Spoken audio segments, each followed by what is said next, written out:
Hey, Violet.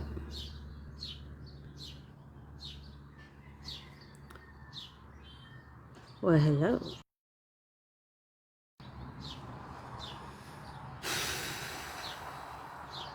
I hate being stuck in these fucking positions. I really do.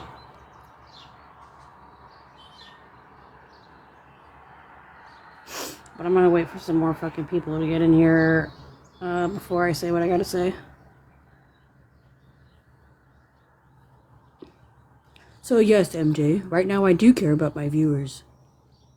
Because I'm not gonna fucking say it again.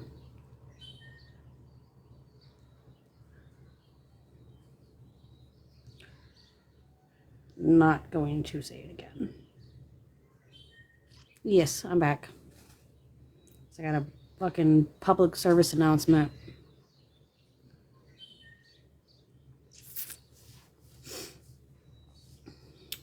So I might take a minute for some people to get in here.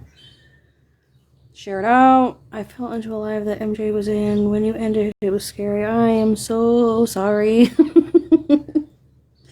I am so sorry. Oh. Fuck MJ.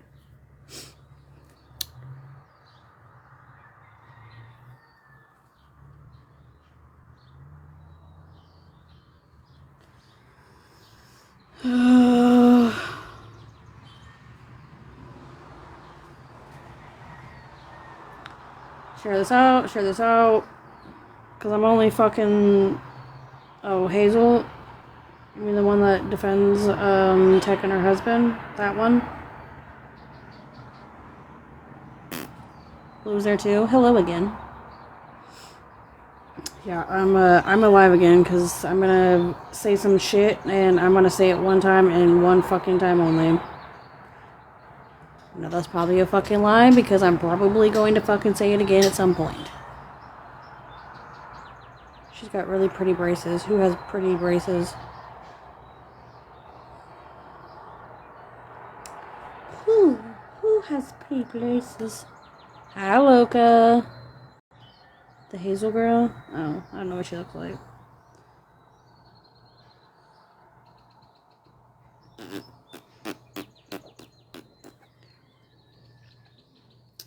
How you doing, girl?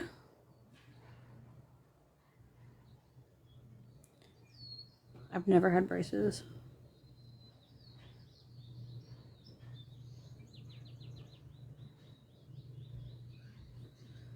Shit.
Okay, whatever.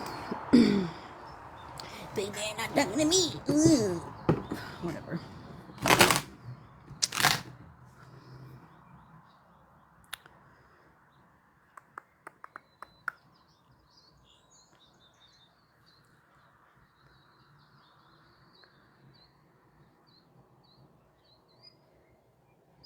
Oh, Smash is. Oh, speaking of. Okay, so earlier we were going to play a clip in Megan's live, but that kind of got sidetracked by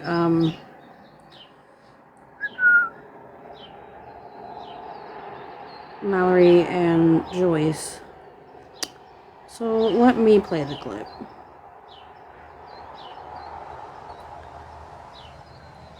We seriously need to make an IO5 Discord because this scrolling is for the birds. Oh wait. No, it should be in here. Where the fuck is it? Where is it? Help! We're gonna play a clip. We are going to play a clip. Hold on, I gotta look for the fucking Stop it, SBG. Alright, we're gonna play the clip. Hey, hey, hey.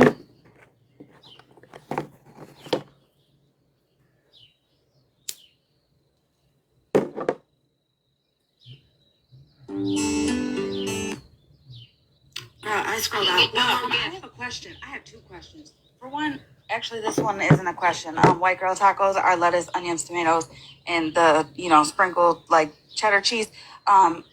Regular real tacos are cilantro and cebolla, and that's it. Also, this group chat, like, I'm confused. Did Megan say, "Hey, you guys, it's," or not Megan? Did Shannon come in and say, "Hey, y'all, it's Shannon. Like, what are you guys doing?" No, she was in there. She was in there for a while, and then like 2 weeks ago. So As Shannon? 2 weeks ago. I don't even know. No. She was in on. It was the Fallout. Y'all remember the Fallout in my chat? You probably not you, Holly. Yeah. But in my chat, y'all remember the Fallout? The Fallout was in the chat making me laugh, and I was like, "Fuck! I hope I don't hate you because you're funny as fuck." Mhm. Then they changed their name. She changed her name to, I can't remember what else. Whatever the fucking name was. Yeah, the Fallout. And then in the group chat where, we had all been talking, fuck, I can't even imagine we've had this chat for more than 2 weeks, but like a week ago, something like that. I don't even know. It came up in the chat, and I don't know if somebody asked who she was. I'm not really sure. But she was like, "Oh, it's Bedpan. What the fuck is her name? Peter Bedpan." And I was like, "You better fucking not be." And when she outs the whole chat, you'll see that. And of course it was. So at that point, everybody was like, "What do you do now? Like, you've already fucking incriminated yourself, right? Like, Jesus, you've already fucking done some fuck shit on the back end. Just go with it." What fuck shit were you guys doing on the back end? Lots of information on people. I was definitely sending information on people. Hold on, wait. Hold on. We're gonna turn this up real quick, and I'm gonna roll it back. I don't know if somebody asked who she was. I'm not really sure. But she was like, "Oh, it's Bedpan. Bedpan. What the fuck is her name? Peter Bedpan." And I was like, "You better fucking not be." And when she outs the whole chat, you'll see that. And of course it was. So at that point, everybody was like, "What do you do now? Like, you've already fucking incriminated yourself, right? Like, Jesus, you've already fucking done some fuck shit on the back end. Just go with it." What fuck shit were you guys doing on the back end? Lots of information on people. I was definitely sending information on people. Like, People were sending me information, like first, last names, addresses, you name it. It was there. So you're not gonna hold that shit over my head. in a group chat, Discord, On TikTok, like the little TikTok group thing? Well, I is want to it know. people that you sit with, or The rest of them were, yes. There was two people. There was two people that we didn't know, and they both got outed. Why? Information on like Florida Man side. But like kids and abusers and shit like that. So there were no. It was like addresses, wives, type shit, that I sent. I'm not in there all the time, right? Or like wasn't in there all the time, so I'm not really sure 100% all what was sent, but I absolutely participated in sending people's addresses, first, middle, last names, for what purpose, though? to get back at Florida Man. But what was the info you were sending out supposed to be used against? It was to basically dox people online.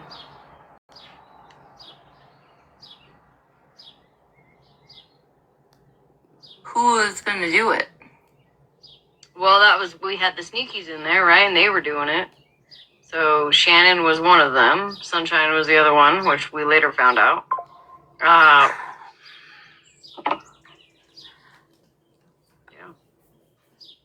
Listen, I say it all the time. I can't tell nobody who to be friends with. I can't tell nobody what to do. None of that shit. But at the end of the day, children's addresses, you know what I'm saying? Like, people got kids, grandkids, all the things. Nobody knows people's real worlds. Nobody knows people's real lives. I'm speaking from experience. Looking at your fucking abuser, whether it's for a split second, whether it's for a minute, whether you're face to face, eyes. Huh? I hope they have to look at their abuser. I wouldn't wish that for nobody. Girl, I literally, my life flashed before my fucking eyes. Hold on. What was that you said, Smash? Children's addresses. Hold on. You know what I'm saying? Like, people got kids, grandkids, all the things. Nobody knows people's real worlds. Nobody knows people's real lives. Listen close. I'm speaking from experience.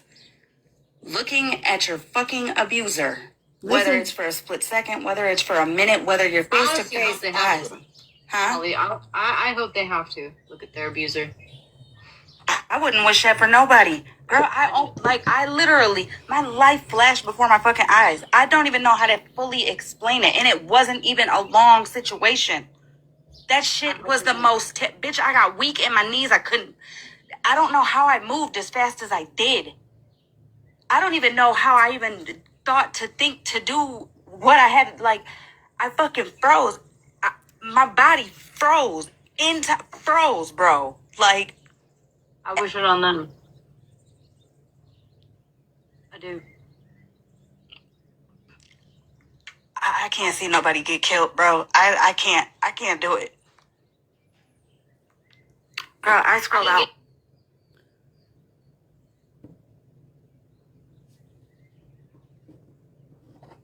And that's when I lost all respect and everything for Smash. I stopped watching her. Because I was mostly I was a silent watcher. I don't give a single fuck what anybody on this fucking app says about me. I don't care about if they drag me. I don't care if they call me names. Talk about my kids, post my deceased, fucking whatever. Doxing is wrong.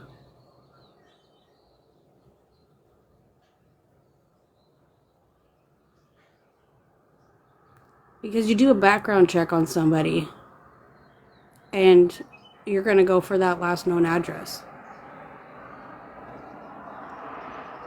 And that's the address that you're going to post. You don't know if they still live there. You don't know if that's a whole different family that's fucking living there. I'm pretty sure I think my last known address is either my ex's mom's house, which, whatever, have fun with that, or my brother's house. They got 3 babies in that house.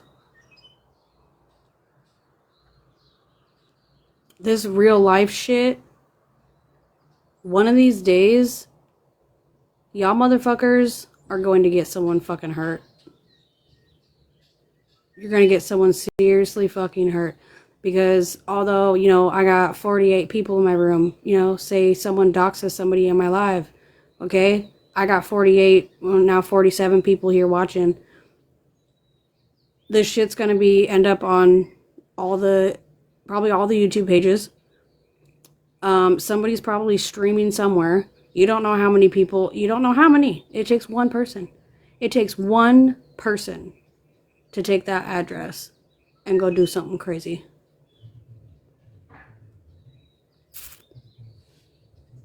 It takes one fucking person.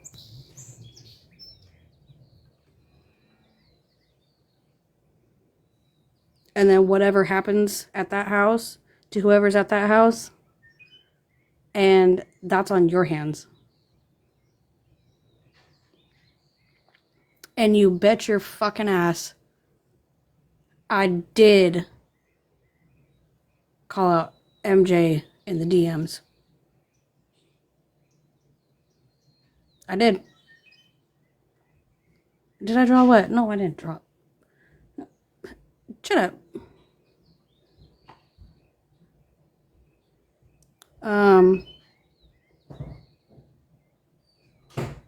Hold on. I need a minute.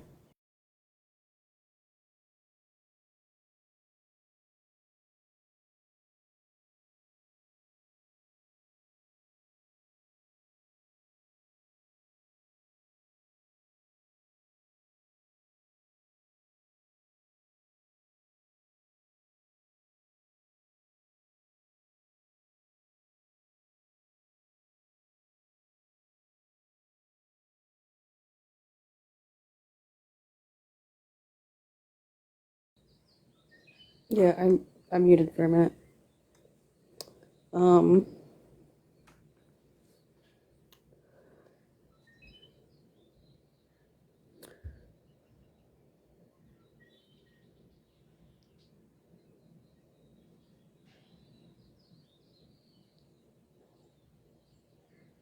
There's a lot of reasons why I called MJ out. And I called her out in the DMs too. Because what you're doing is fucking wrong.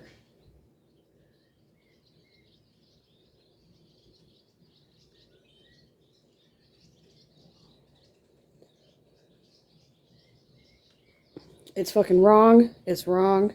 And it's very fucking sad that your people that you're sitting with aren't telling you it's wrong.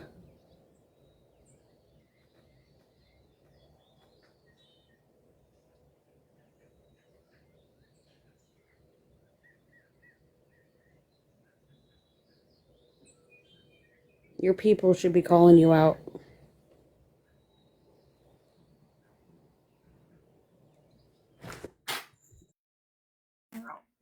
My hair. Hey, are you good?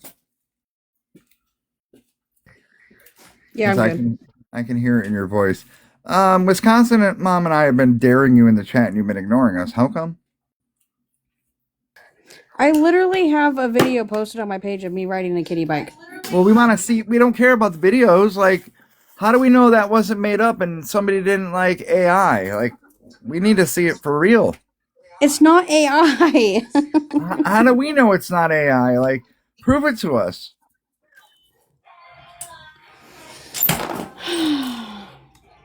All right, hold on. Now I'm jumping down. All right, give me a second.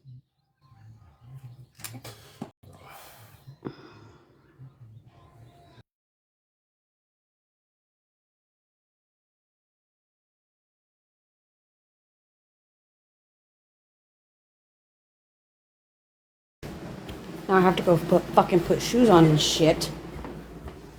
Fucking make me ride my fucking bicycle again.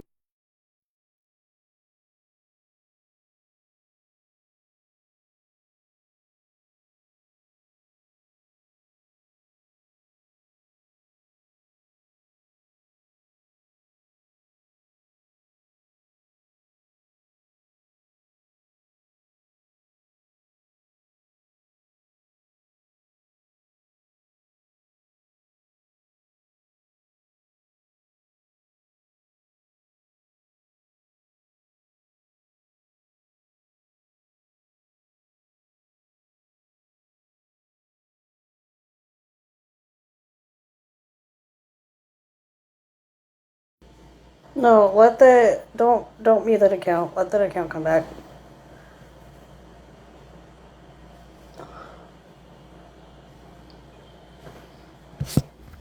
Cause I'm curious what lies you think I told. I don't know who that was, but unmute him. I'm just curious what lies you think I told about Florida Man and his people.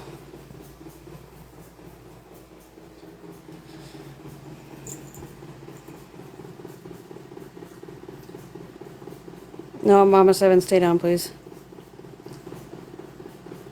No, go ahead. Let her up. Let her in.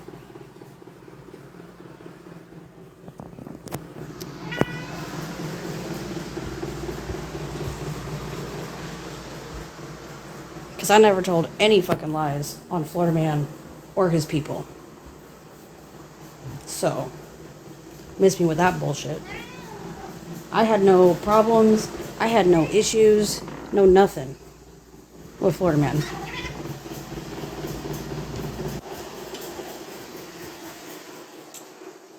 Where the fuck are my shoes?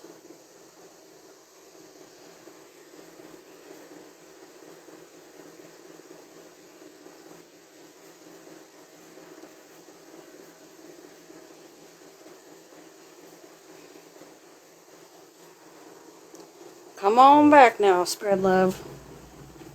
Come on back. Now I don't even want to fucking ride the bike.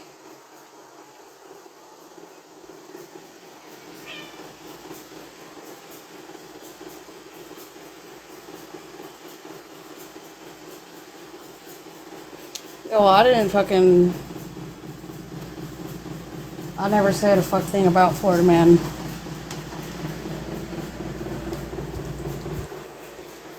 The only thing that I allegedly, or not allegedly, the only thing that I did was to stay loyal and stand 10 for MJ.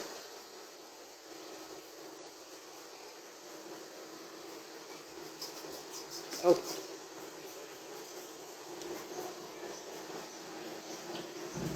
Come on back, spread love. Come on back. That's what I figured. I hit the request and then you disappeared, so. Why can't I find it? In one shoe.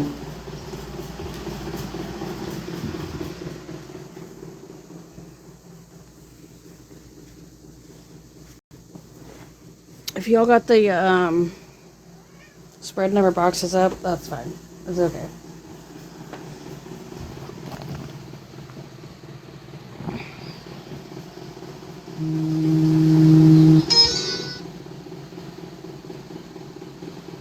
Come on, spread.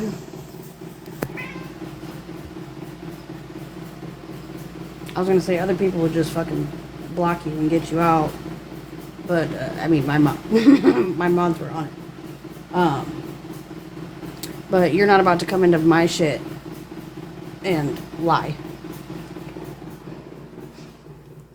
because I didn't say shit about Florida Man or his people. So why you're coming into, yeah, I got a kitty. Why you're coming into my space about, oh, blah blah blah. You said shit about Florida Man and his people. No, I didn't. No, I didn't. I'm literally under the bed trying to find a fucking shoe. I'm about to put on Miss Matt's shoes. Also, I could fucking ride a trike. It's not even a trike. Okay, hold on. Spread love, hold on just a second. I'm trying to find a fucking shoe. Hold on just a second. I'm gonna go on mute for just a minute.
Okay. Spread, you're gonna have to hold on for just a second. Hold on just a second. I have to do something real quick. Oh, fuck. Okay, how do I turn? I keep forgetting how to turn this off. Okay. I have to find a good place to do this. Hold on, Spread. Hold on. I have to find my fucking shoes, man.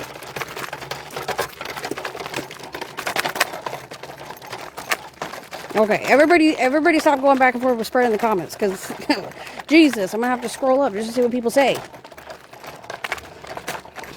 Hold on. Intermission. Where's my mom's? Oh, my mom's car is all the way over here. Fuck me. Fuck. I don't even have a fucking bush. I mean, I guess I can put it like right here. Hold on. Okay. Let me flip this bitch around. Okay. Here you go. Get your fucking screen recorders out. It's gonna hurt my coochie again.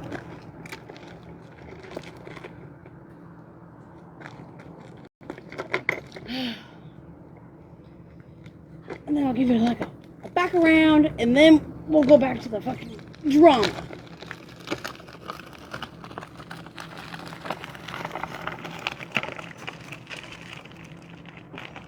I got thick thighs!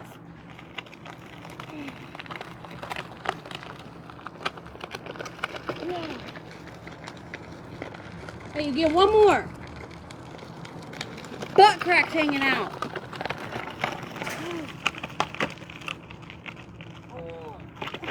The cows are watching me.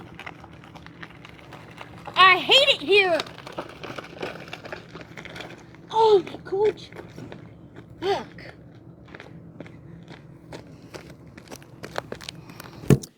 The cows are literally watching me like, what the fuck is wrong with this fucking chick?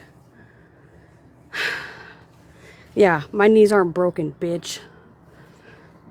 Fucking shit. My coochie hurts. Fucking animal. That's what we're doing. I mean, fucking bike. Anyways. No. Violet, leave that account. I'm gonna take everybody's mods just so fucking they'll stop blocking Spread. Unblock Spread. Yeah, I know.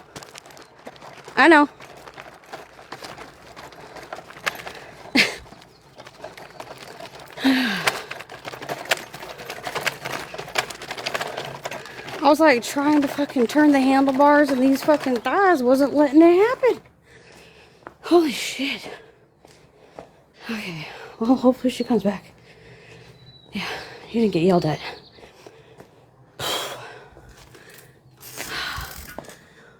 Holy jeez. I'm not built for bike riding. Alright, while we wait for Spread to come back, we scroll up and see the comments. Yeah, get your popcorn.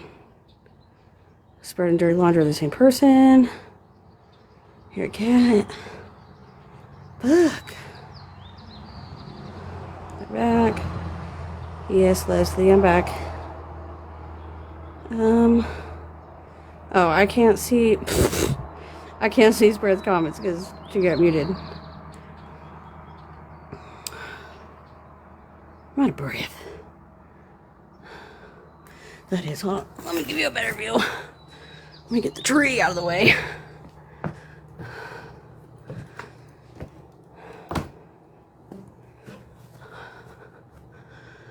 There it is. AJ for mod 2026. Bitch, I don't even fucking know you. You believe many people misjudged Florida man. Mods do not block Spread. Educate themselves on men's mental health. Okay. I've never really talked shit on Florida Man. I had no issues with Florida Man. Florida Man doxed my whole fucking family because I stayed loyal to my friend. And I said, leave me the fuck out of it. I have no issues with you. Never had issues with you. Leave me alone and leave me out of it. He spoke up on child predators on his platform. But if I recall, he also posted a child's school and something about, fuck, what was it? Posted a child's school and known predators in the area and said that he was going to send them there.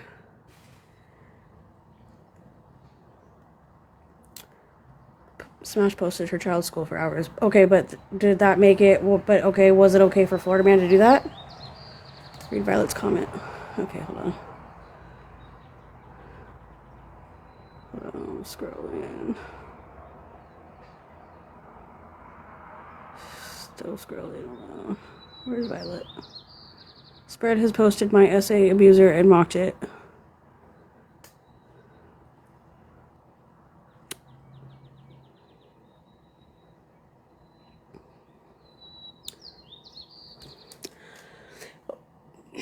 I understand that that's what Florida Man was doing, but you guys have also done some pretty fuck shit back. Like, you posted kids, you post about people's essay, you do a lot of fuck shit. And this isn't me coming for you. This is me having a conversation with you. You guys did some fuck shit, some vile shit. Because didn't Florida Man post MJ's niece on the dark web and said some pretty fucking foul shit that she did things to her niece? No, he didn't. There's no proof on that?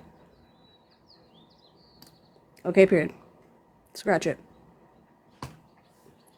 So, can I ask why MJ would say that? You had OG's kids in a post.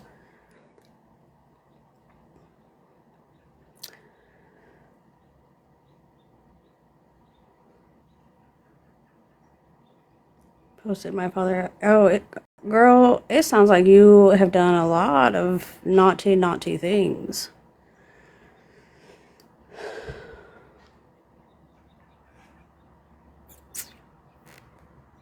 She's never shown proof.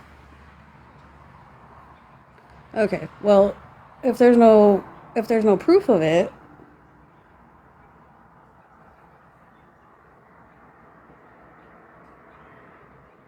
apologize to Mittens. What did SBG do to Mittens?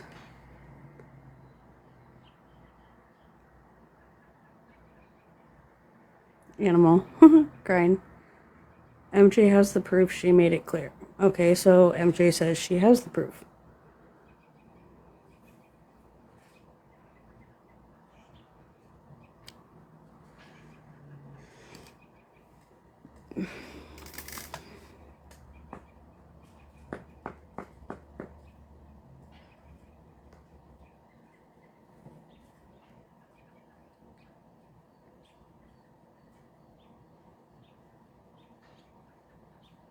I'm just trying to understand that, like, no, all that shit happened after I left.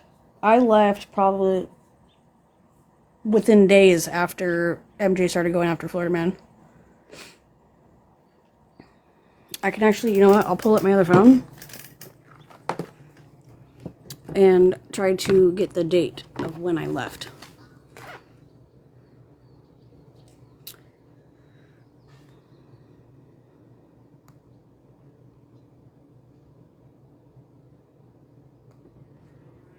Hold on, give me a minute. I will go back in my DMs and try to tell you the date of when I left.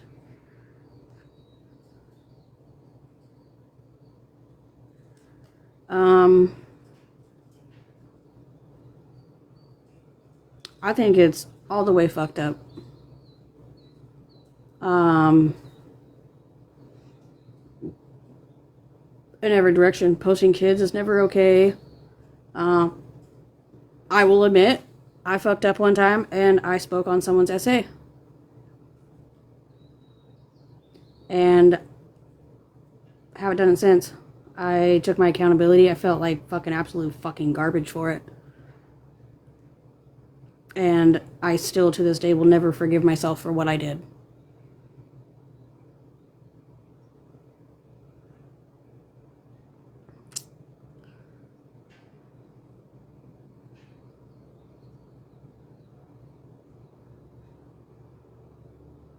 I definitely know that what I did absolutely fucking destroyed somebody.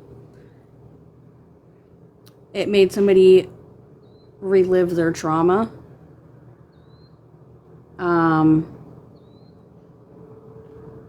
And I will never forgive myself for that.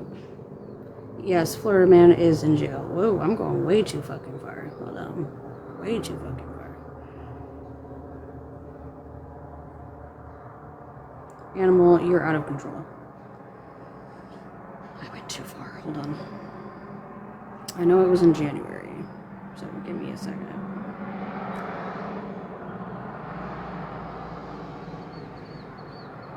It's October. Oh, the screenshots I could talk about right now, but I won't. Okay. January, okay. January 5th, 2026 is when I left MJ's group and every single fucking Discord that I was in. So up until about maybe a month ago, when I started rewatching fucking lives because I kept hearing all the fuckery that was going on, I don't know what the fuck was going on. I wasn't in shit, and I don't care how much the fucking MJ tries to say, oh, you were online, you were on TikTok. No, I made a whole brand new TikTok, didn't follow nobody, didn't look nobody up, because I like to swipe through freaking TikTok, whether I'm taking a shit, drinking my coffee in the morning, taking a break at work. So I made a whole new fucking TikTok and just swiped through the FYP. I wasn't on fucking TikTok. I didn't know shit about it. And then I slowly started coming back to TikTok. I became a part of Drew's group. So I was in Drew's group for a little bit. Some shit happened. Fell out. I left the group. Started hanging out, going back into Megan's lives. Hearing shit that was going on. And at first I was like, oh, okay, there's, some shit going on. I'm going to see my way out. And I left the live. And then I started seeing and hearing more shit. And seeing and hearing more shit. So I was like, alright. I'm going to start rewatching lives. So I went on YouTube and I started rewatching all the lives. And within about a week and a half, I was caught the fuck up.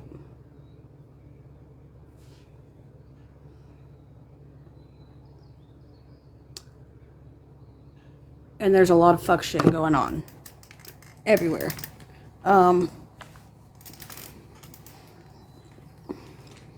Bad shit.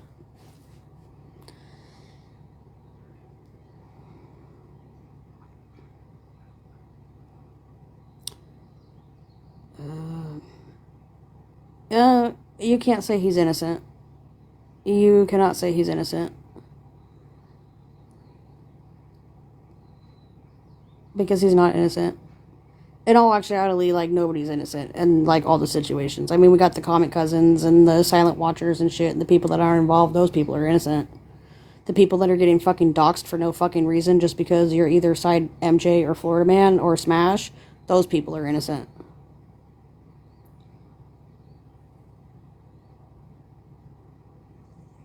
Well, allegedly, MJ has proof that her niece was posted on the dark web.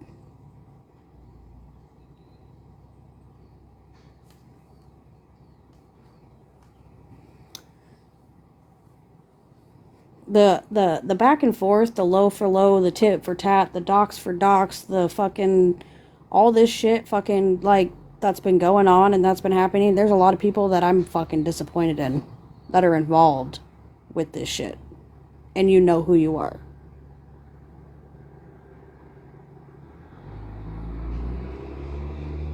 But you yourself, Spread, have posted some not right shit.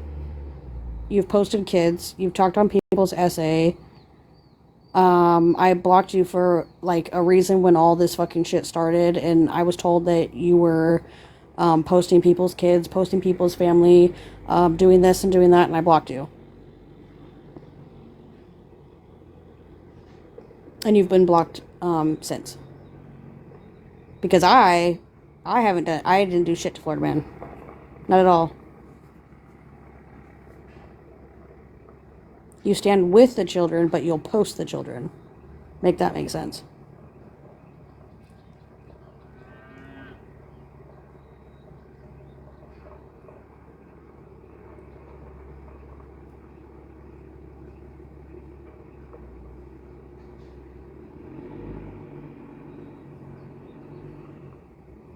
So, explain to me how you can say that you're with the children, but you post the children.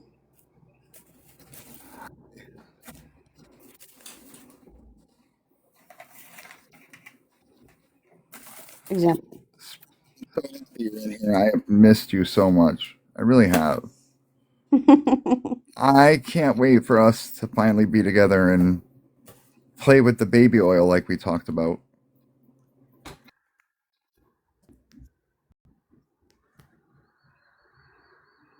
Some parents need to be a better example. I just Okay. have a Okay, question. let me pick out like one person that I know for sure that you posted their parents. OG. What warranted you to post OG's children? Yeah, what made you want to put OG's kids in a post that you made? Like, you say kids are off limits, but honestly, Spread, you post kids. Hey, Since we're she's abusing them, this will be fun. Oh boy. oh, never mind. Who, OG, excuse me? Whoa. I just heard someone ask what made somebody post my children, and then I see Yeah. she's abusing them. Remember when You would Spread raise them better? It's Let me tell you something, you fat cunt. You ever speak on my children, I'm getting to the point where I'm gonna come fucking find you, okay? That's where I'm at with you.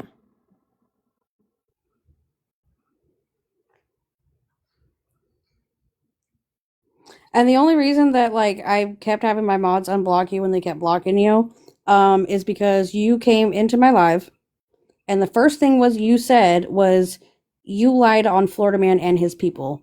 Bitch, where? Where did I lie on Florida Man and his people? Boo boo. My kids We would don't care. literally, my kids would dead ass make you want to fucking run in traffic. They already don't like you because of the shit you posted on them.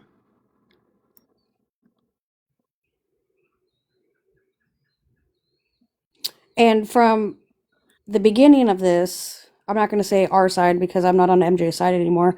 From the beginning of this, MJ called out Florida Man's legal shit. How are you going to call out other people for shit when you have your own shit going on? And I'll be honest, I said in the beginning, I don't want any part of this. You know, I know what Florida Man does, what he's about. I have no issues with Florida Man. I don't want to be a part of this. I told Florida Man the same fucking thing. And what in the what happened fuck has been happened. going on the app tonight? Like, I've not been on all fucking night. And how do we get here? Can anybody tell me? Like, so I'm assuming that blame it on MJ and River is Spread. Yes. Okay. Because they came in and said something. They came in and said that you lied on Florida Man and his people, and then like was immediately blocked. And they said that was spread love. I said no, unblock spread love because bitch, where did I lie on Florida Man and his people? I would like to see those receipts of where I lied on Florida Man and his people. I would will be actually like to honest see with a you lot though, of receipts AK. where anybody lied on Florida Man and his people, because I'm pretty sure that a lot of people have been posting their truths and truths about what's been happening to them. And it's a lot of fucking tit for tat. It's a lot of back and forth, low for low. But Florida Man and yourself go fucking low. But I will be honest with you, AK. You're wasting your time with Spread. That's why we all just block that bitch. I'm telling you, you just giving her attention right now, you're gonna be blasted on her pages. Okay, that's fine. I mean, I was aware of that. I was just curious as to what they said, why she said and came and said, I lied on Florida Man and his people. And how did I lie on Florida Man and his people? Because that's what she does. She'll come in and just start running her face. But you'll never get the bitch to box up. Never. Blue, I love you, but respectfully, I'm not going to let you up in the box when OG's up here.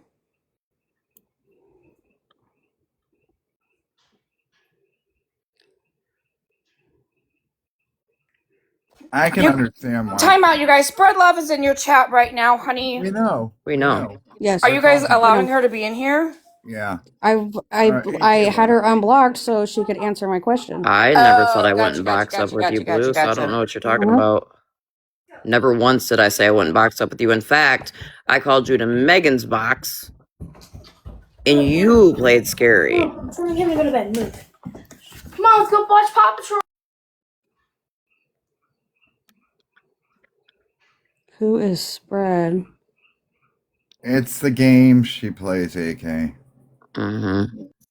This is why I the can minute clearly tell that Stop because they put the unicorn emoji at the end, so it's looking like they're trying to make it look like it's a unicorn. I'm not stupid. I know how unicorn talks. I know unicorn like the back of my hand. Next.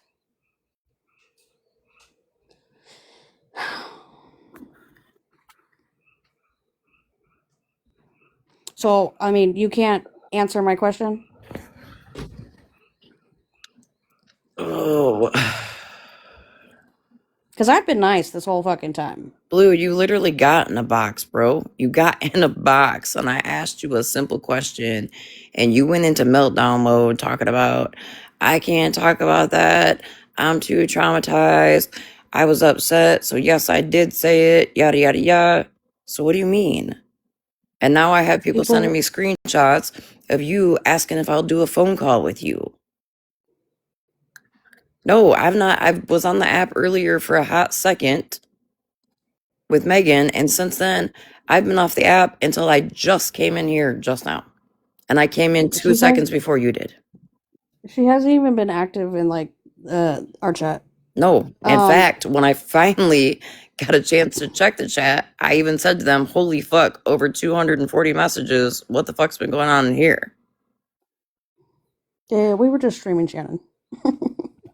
In fact, I got a direct text of somebody that sent me a link to TikToks that said, Shannon's crashing out. I went into Megan's live for 2 seconds, asked who Tub of Butter is, because I heard Shannon say she's a whole tub of butter. And then boom, my phone rang, and since then I've not been on the app. Oh, girl, you missed it. Dana came into Megan's live. It was great. I missed everything. I literally asked. I said, in our chat, I was like, anybody want to like fill me in on what's been going on? Yeah, but you had to take care of that business, though. Yeah. Me too, Breezy. So, Spread, are you going to answer AK's question so that we can move on? Yeah, I just want you to answer my question. Hi, Mariah. Why did Haley get cussed out, and why is that funny, Blue?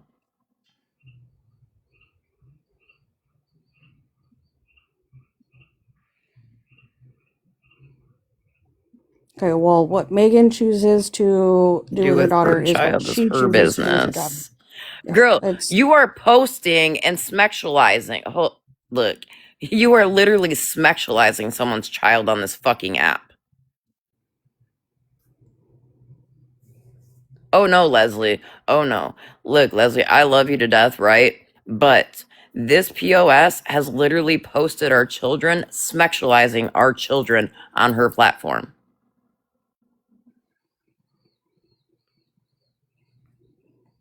Yeah, me too, aka, because, girl, I'm gonna tell you right now, like, We are wasting our whole time and blood pressure with this broad. Okay, well, okay, Spread. I let them unblock you not once but twice because I had a question for you, so you can stop addressing the people in my chat and talking about everybody else's thing and stop deflecting from my question. AK, Why did you come in my honey, chat? She will never give you a straight answer. I promise you. Never. Okay, well then. That is why the minute I saw her comment, I muted and I blocked her. She will just keep chasing her tail and making you chase your tail. And then she'll keep like playing stupid. And then she'll keep asking you questions or she'll blame shit on you. Like it's never ending. She really needs help. She needs a self-hugging jacket. Hold on, Blue. No, she needs like I 5. would love a self-hugging jacket. All right. Well, if she's not going to answer my question, Do I'll it, expect the Rissa. screenshots. I'll expect the screenshots tomorrow of my kids being posted. My kids are beautiful. Get her out. Bye Pause my fat ass. I'm crying, Leslie. Bye. There's about oh shit. Flip blocked her. Wisconsin mom blocked her. Rissa blocked her. Rissa double blocked her. God damn you. I'm like, mod me, AK, mod me. She would have been fucking gone 10 minutes ago. But you know what? Here's the thing. Let me just tell you all this. You guys blacked that account. She'll be back in here on her other fucking 5011 accounts. Probably. Oh god. Somebody please And I'll maintain block Blue. those Okay, too. Blue. Okay, I'm down. Blue, I'm gonna let you up, but if you start calling OG any fucking names, I'm gonna drop you. And probably block you for 24 hours. Not to block you for 24 hours. I'm dead. I will. I will block you for 24 hours.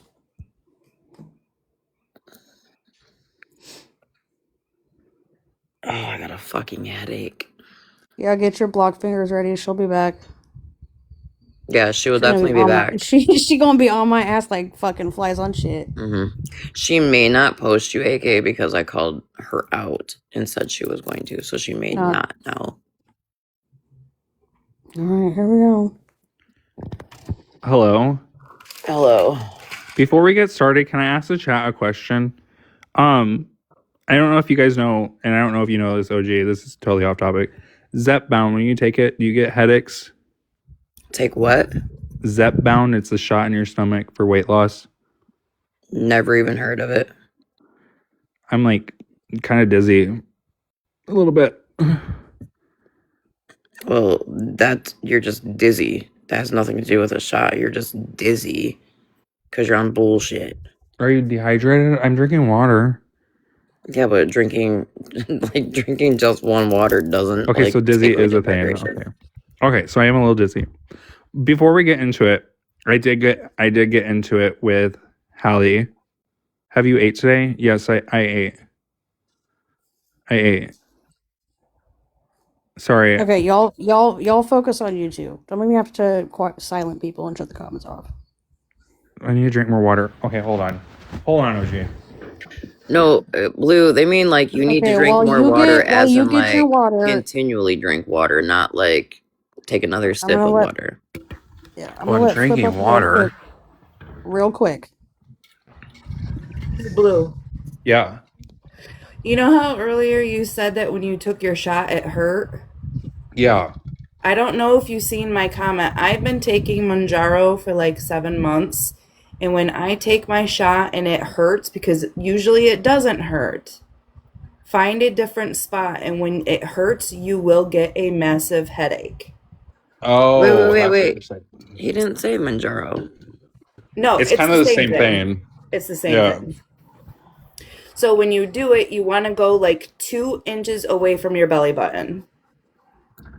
And you want to make sure you rotate sides. You do it on the side of your belly. Do it 2 inches away from your belly button. And rotate sides. Yes, and rotate sides. Don't do it in the same spot. All right. I am drinking water while we talk. I am a little dizzy, so if my words seem fucking weird. Okay, that's why. I just had to come up and tell you that.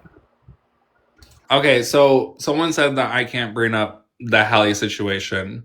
So what I was saying, you weren't in here, OG, and I'm willing to have a conversation with you. I don't want to drag you. I just want to piss you off sometimes because I was pissed off when I watched that live. Again, I'm going to say it was March 28th, 2026.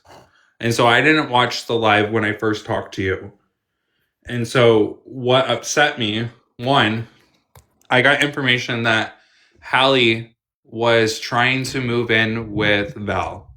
And you know the history between me and Val, right? Mm-hmm. Clearly. And so I watched that live on how Hallie was like just pretty much condoning the behavior that Val was doing. And on top of it, I watched how you kind of condoned the behavior of Val continue not only talked about my birth mom, but then continue trashing my name about the situation that happened with the pew pew, which again is kind of like whatever, because at this point, like the story keeps changing. If you guys can't fucking figure it out, I don't know how I'm supposed to help you. Wait, But correct me if I'm wrong, but didn't Val say in that live, and I'd have to go back and watch, those are I can send it to you. Okay. Didn't Val say that you and her have been working on your friendship and you guys are talking again? So when I watched the live, she made a comment that she was like, it was like right at the beginning. She made a comment and she was like, Blue made an amends with me. I told him that I forgive, but I don't forget. Minus, I don't have the screenshots to prove it. One, the place that I went to threw my phone away, and I've told you this. And two, You didn't tell me that. Well, I can get into more detail if you're wanting to hear it. I don't know if you of watched. course I am, because let me just put this out here real quick. Yeah. I know nothing about this place other than what you and I in that Discord looked up, right? Yeah. The only thing that I knew is somebody that I thought was a friend, and honestly, I can't say I thought was a friend until I seen some shit here on TikTok recently. And then then we worked through that. And then we were doing a live one night, and said person got mad at me because Animal and Violet didn't say hi to her, and I was accused of telling them that her and I had an issue, which I never did. But I was apparently the reason that they didn't say hi to her, which I then found out when I came back to the live and said, hey, do you guys have a problem with Sammy? And both of them said no. We said hi to her, and everybody in the chat was like, no, they absolutely did say hi to her. So the only thing that I knew, right, was you needed help. Sammy always talks about this place and how she advocates very heavily for it. I reached out to her because that was the only person I could think of to reach out to, because you stated the place that you were currently in was not okay. It was bad for you and all of the things. So I called her, told her. She then gave me a phone number to give to you. Remember, I gave you said phone number. You made the phone call. You talked to homeboy. Y'all agreed to whatever you agreed upon. You were nervous about going. We sat and looked up shit like on this place in the Discord. Your grandma said it looked like a cult. We said, we don't know. All you can do is go try it and see. And that's what happened. Hold on. Hold on.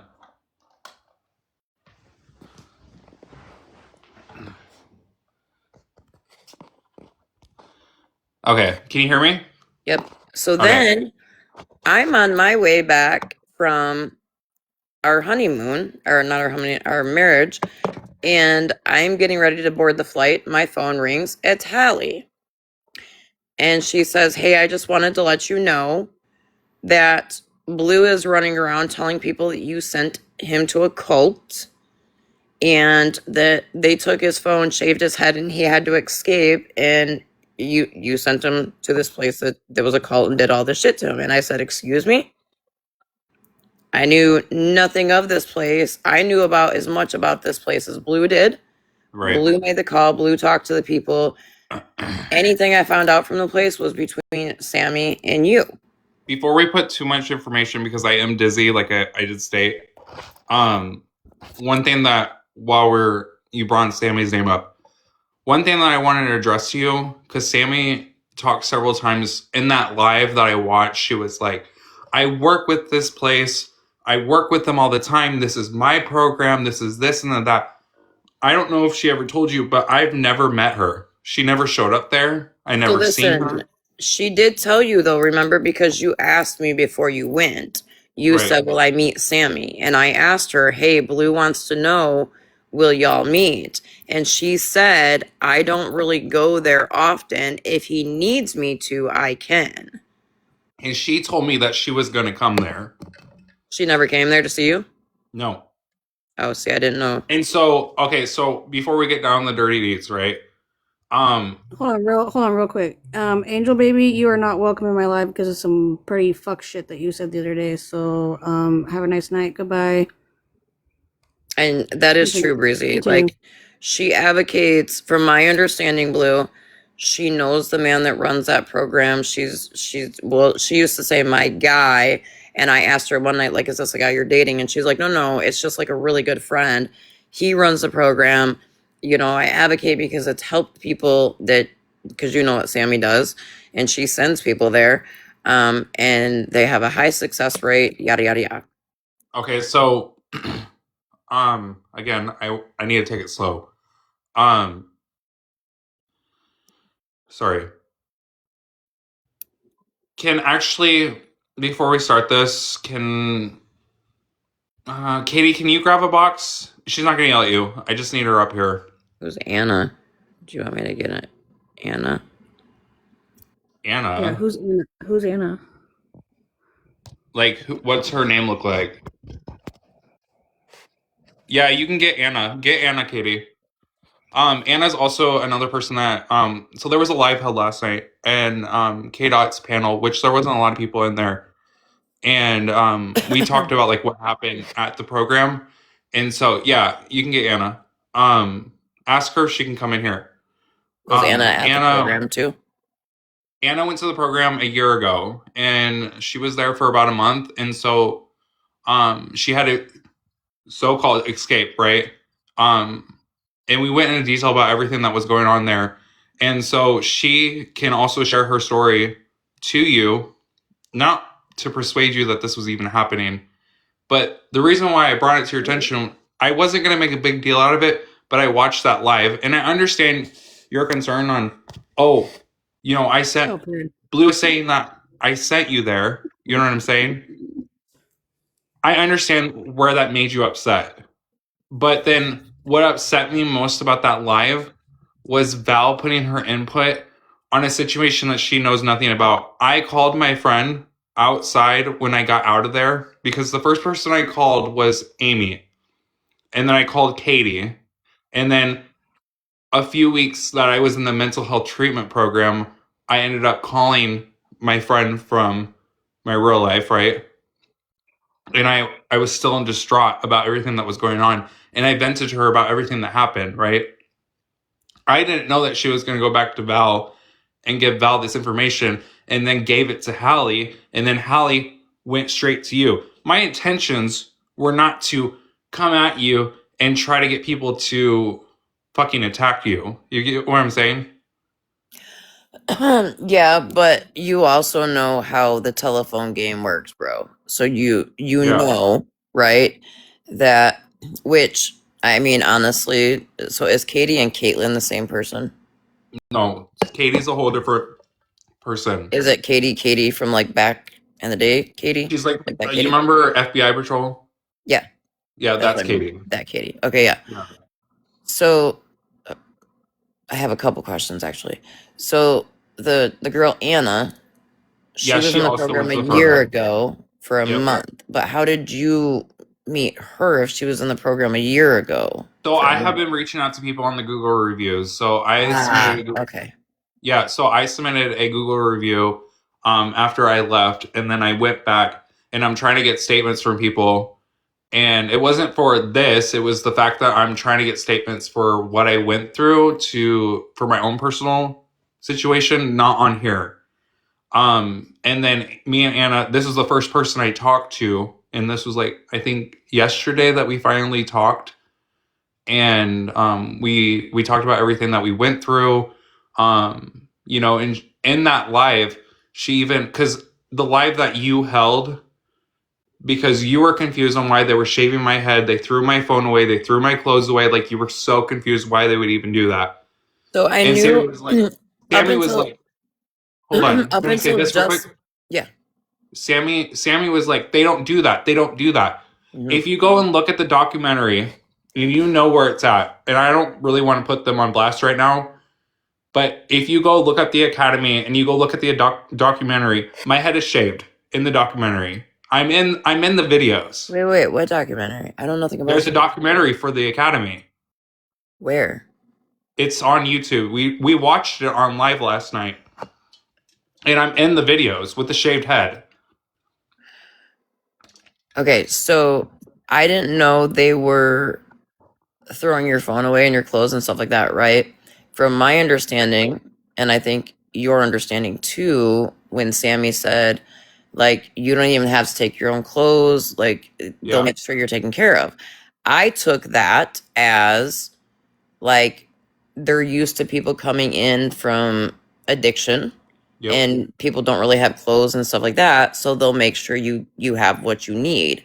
We did know with you going in that you wouldn't have your phone. Remember that Before we continue, OG, can I at least have someone up here with me that listened to the story yesterday? Like, if K Dot comes in here, is that okay? I don't care. Yeah, that's fine. I don't know if she's willing to come over here. It is a lot for me to talk about, and I just don't want to be alone up here. The shaving of the head was real. Is it? Can I ask? And so when you say something, I am probably going to ask questions, right? Because the reason why I brought it up in Megan's live that night when I seen you come in for the first time, and I was like, "Hey, Blue, can you get in a box?" is because I don't want to. It wasn't to fight with you. It wasn't to drag you. It wasn't to start drama. It was, I don't want to keep being like, hey, yeah, I have a friend that knows of a great program, yada, yada, yada.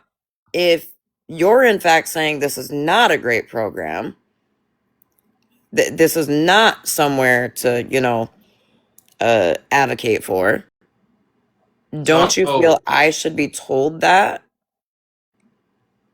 Yeah, I mean,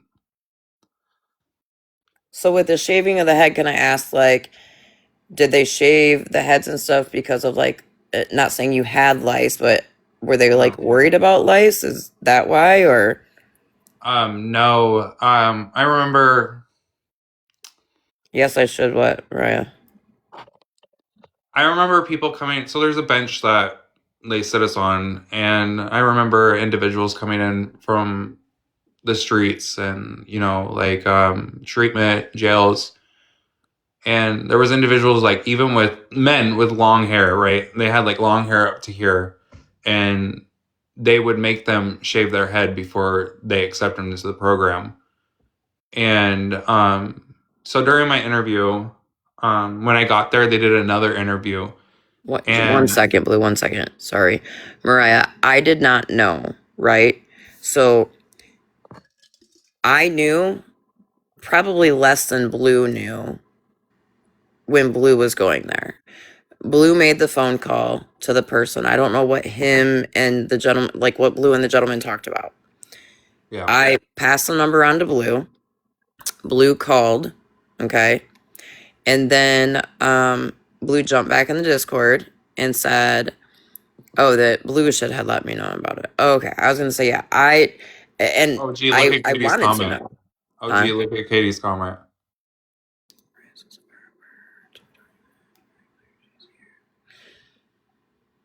Why, girl? Yeah, she can honestly go. Mariah does do that. It's not even worth it.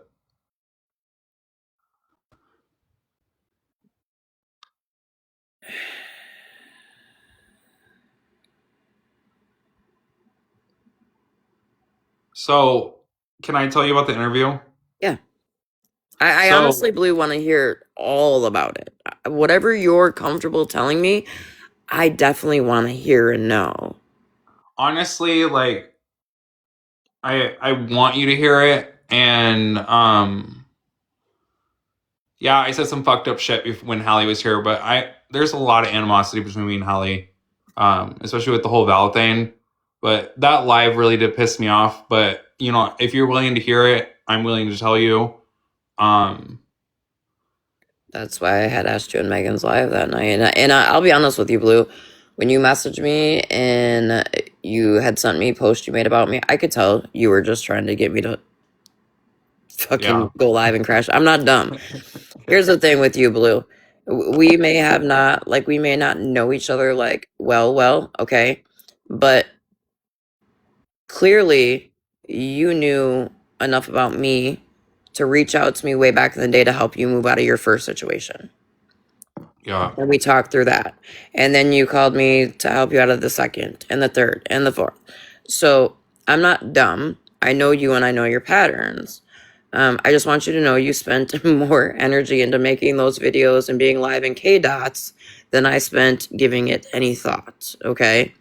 Because I knew when Logical Blue stopped and thought about what the fuck you were doing, I think you probably knew at that time that it probably wasn't the smartest thing to be doing per se.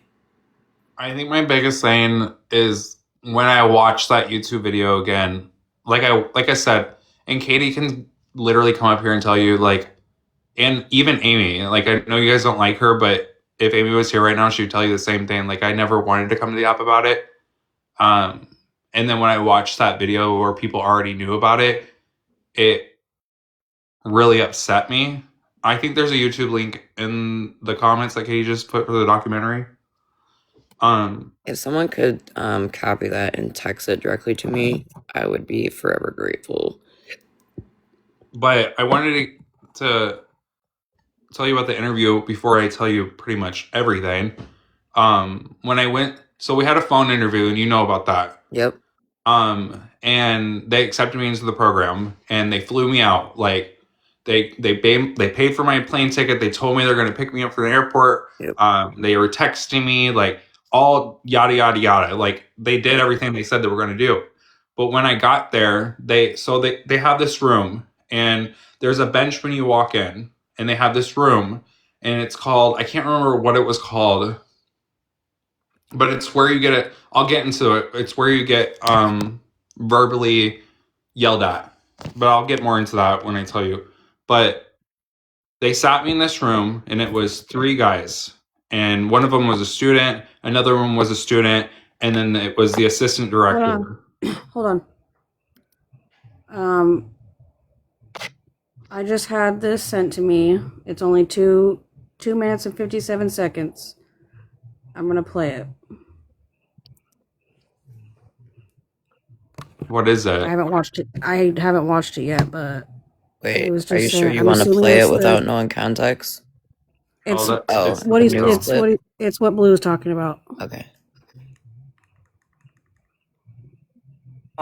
The old Armstrong Mansion is now home to the Other Side Academy. It's a training school that offers an alternative for those facing long-term incarceration. KSL's Mike Hedrick shows us how it's helping people choose a new and better way to live. In the heart of Salt Lake City's an old historic mansion. Beautiful on the outside, but it's what happens on the inside that's literally changing the course of countless lives. I'm like a gutter junkie. Like, how is that even possible? And they said, you just got to do what we tell you to do. Okay. And I did it. It's called the Other Side Academy, a higher school of learning of sorts, teaching thieves, liars, cheats, criminals, and addicts. I was using drugs in the hospital. I was in my hospital bed smoking weed. What? Can we watch it after? Yeah, No, that's it's just I'm in the beginning of the video. If you guys want the YouTube link, it's in the comments. You can see that I'm in the video. When they're going into the video, like speaking like good on this. His head isn't shaved. If you look at the video and look up the documentary, you can see me in the video. Katie, get up here and show it. It's only 2 minutes and 57 seconds. So I wanted to talk about the interview though. So they sat me down and they asked me a bunch of questions and they told me like what am I willing to do for like change, right? And so what they believe changes is a whole person change, right? It's a whole person change. And you can see that on their website. And yeah, I'm actually gonna turn off the comments real quick. No, you don't have to turn off the comments. I'm turning off the comments for myself. You can turn off the comments for yourself now? Well, I thought you could. I think you just gotta swipe the screen Oh. to the left. No. I do that and it asks me if I want to leave the live. Or yeah, swipe right. It's not letting me. No, when you swipe right, it shows like everybody Yeah, right other now. lives. Anyways, so they sit me down and they're talking to me and they're telling me about how like that they don't believe in mental health. And so that was kind of like a red flag to me, but at that point like I was already there and I didn't know what to do. Like they told me that they didn't believe in mental health, that feelings are not real. And they told me that pretty much that they're going to teach me how to deal with these so-called emotions that aren't real. And quick question, Blue. Yeah. On the interview call, if I remember correctly, because you had the interview call and you went through with me like what was talked about, and I swore that you made them aware that you have mental health problems, and they told you that they would help you take care of them. Correct? Yeah. They told me that they would take care of it. That this program would help me. I told them I was bipolar. And then when I got there, they told me that they don't do any medications for any mental health. They do medications, but it's not for like, it's like health medications. And before we get down to the dirtiest deets, but their medical staff is not licensed. None of the medical staff is licensed. There's no therapist on site. The staff members that are there have been through the program themselves, or they went through Delancey Street. That is another program that is formed off of the Other Side Academy is formed from the Delancey Street in California. And so that's So where this the is a director peer ran place. Yes. It's a therapeutic, peer led place. I don't know how to fucking say it. But so pretty much there's no medical professionals, there's no therapists, there's no doctors, you don't get to leave, you don't get to go to see a doctor, you don't get to see a doctor until you're a sophomore, and if you go see a doctor, you have to go with another student, and you can't say what's really going on, or you get hours. And so what are hours? Hours are pull-ups. So this is where I get emotional. Pull-ups are, you can't say that, don't do that, you can't look at me, don't talk to me that way, don't talk to the women, don't look at the women. And so if you get pulled up throughout the day, and I can also pull you up. So I say, oh, gee, you can't talk to me like that. And all you can say to me is, okay. Right?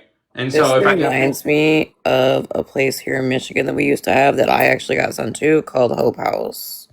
Like Yeah, deadass, what you're saying right now reminds me. And I can honestly say, still to this day, I'm 44. I'm still traumatized talking about that place.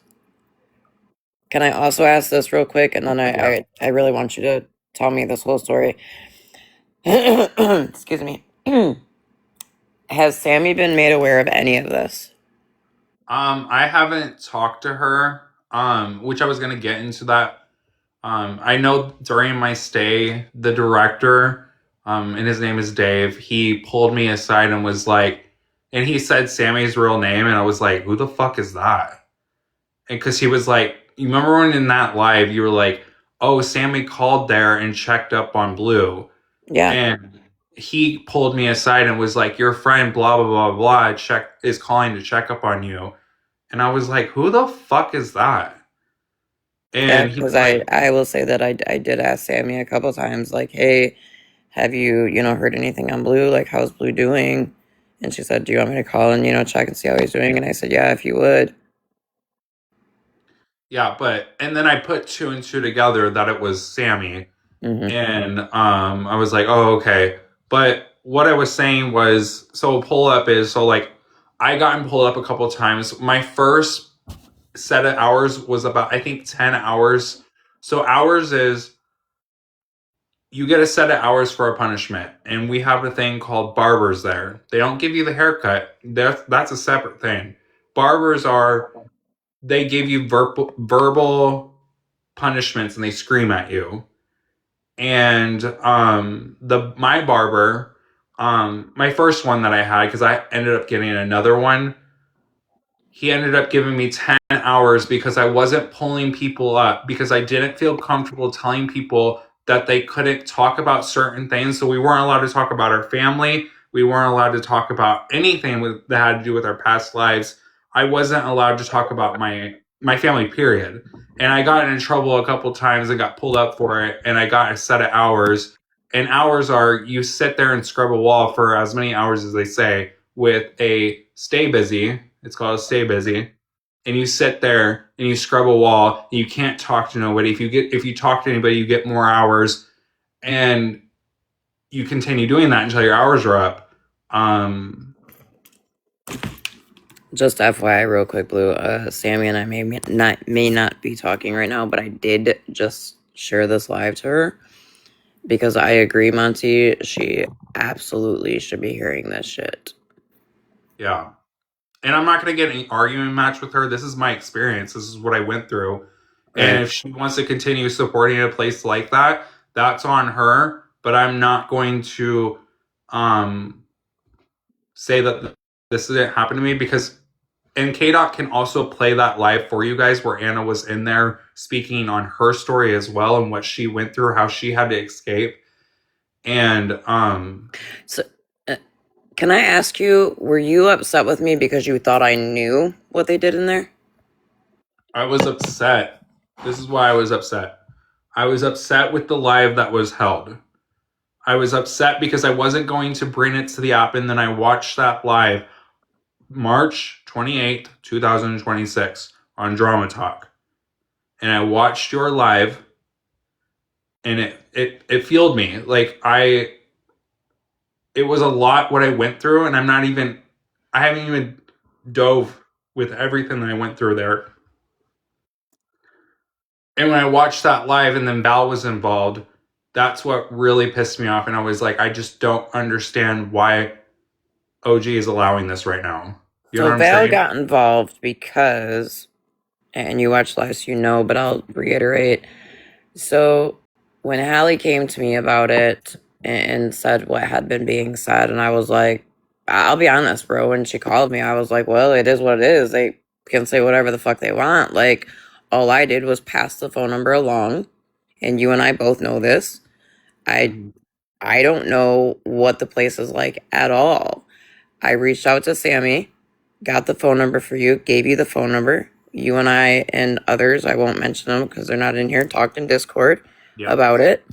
I'll speak for myself, did I encourage you to go? Absolutely. I did.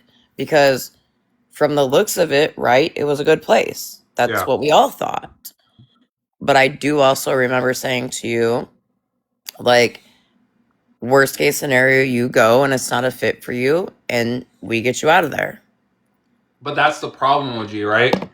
And so in that live too, Sammy was stating, no, they get a phone. They get a phone. They get to call whoever they want. Yeah, she did say that. I remember that. I didn't get to call anybody. My 3-month mark hit, and I was like, can I call my mom? My mom was calling every week. And the way I found out was because one of the staff members come up and they were like, have you called your mom yet? And I said, no, they won't let me. And he goes, well, your mom keeps calling to check up on you. And I said, well, can I call her? And he goes, well, you need to talk to your barber about it. So later that night, after the work day was over, I went up to him and I said, I want to talk to my mom. And I'm literally going to start crying.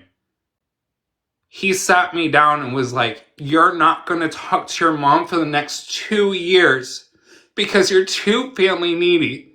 You're not going to talk to any of your family members. Mm-mm. And that's what happened on my 3-month mark. No, and we were most definitely told before you ever left the place that you were at when we got in contact with this new place. We were absolutely told and reassured that you would be able to. You wouldn't have your cell phone, but there's open phones there for you to use whenever you need it. There's Is not it open now? phones. Correct me if I'm wrong. Is that not what was told to us, Blue? Yeah, that was Okay. what was told to us. And there's not open phones. And Anna's story is kind of the same. Like she watched people go through the same thing, and I watched people go through the same thing, and I was just like, I just want to talk to my mom, you know, and I didn't know what to do, and I was in a city that I didn't know what to do. I'm not even going into full detail, but it's brainwash. Like the things that they made us do, they would sit us in group 2 days out of the week for 3 hours out of the week and scream at each other, and we would drop slips on people.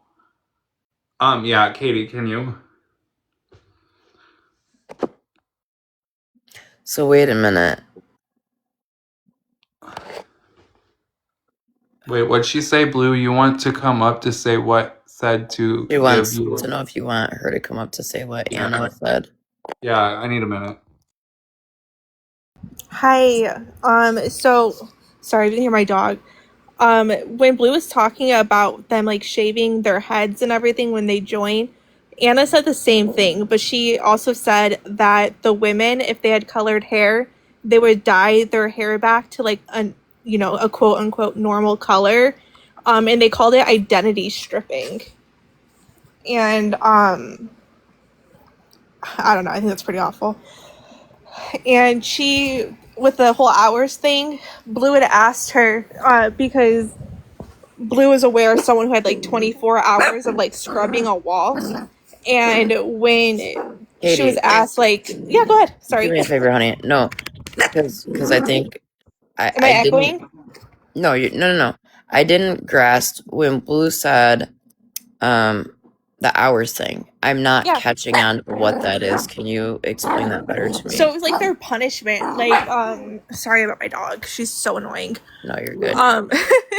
So she had pretty much said like their punishments for not telling people like you can't do that, or like confronting people for, you know, whatever their weird rules were. They would get punished by like having to clean walls that had already been cleaned, or scrubbing floors and stuff like that for hours on end. So she had said that the most she had seen someone have was 60 hours. So they would get, instead of it being like a punishment getting a chore, they would get hours. Right. And and the hours would just be scrubbing whatever was already cleaned. I watched a man. Hold on, I got a screenshot of a review from Anna. Yeah, it's Anna's review. Do you want me to read it? Yeah, please, because I literally just asked someone to screenshot and send it to me. All right. It says, this place is not only a military-style recovery center, it could also be described as first and foremost a cult, and secondly a pyramid scheme. They take advantage of desperate addicts, using them to run multiple businesses, including a thrift store, donut shop, and moving company, while also requiring them to clean the entire facility, often working 6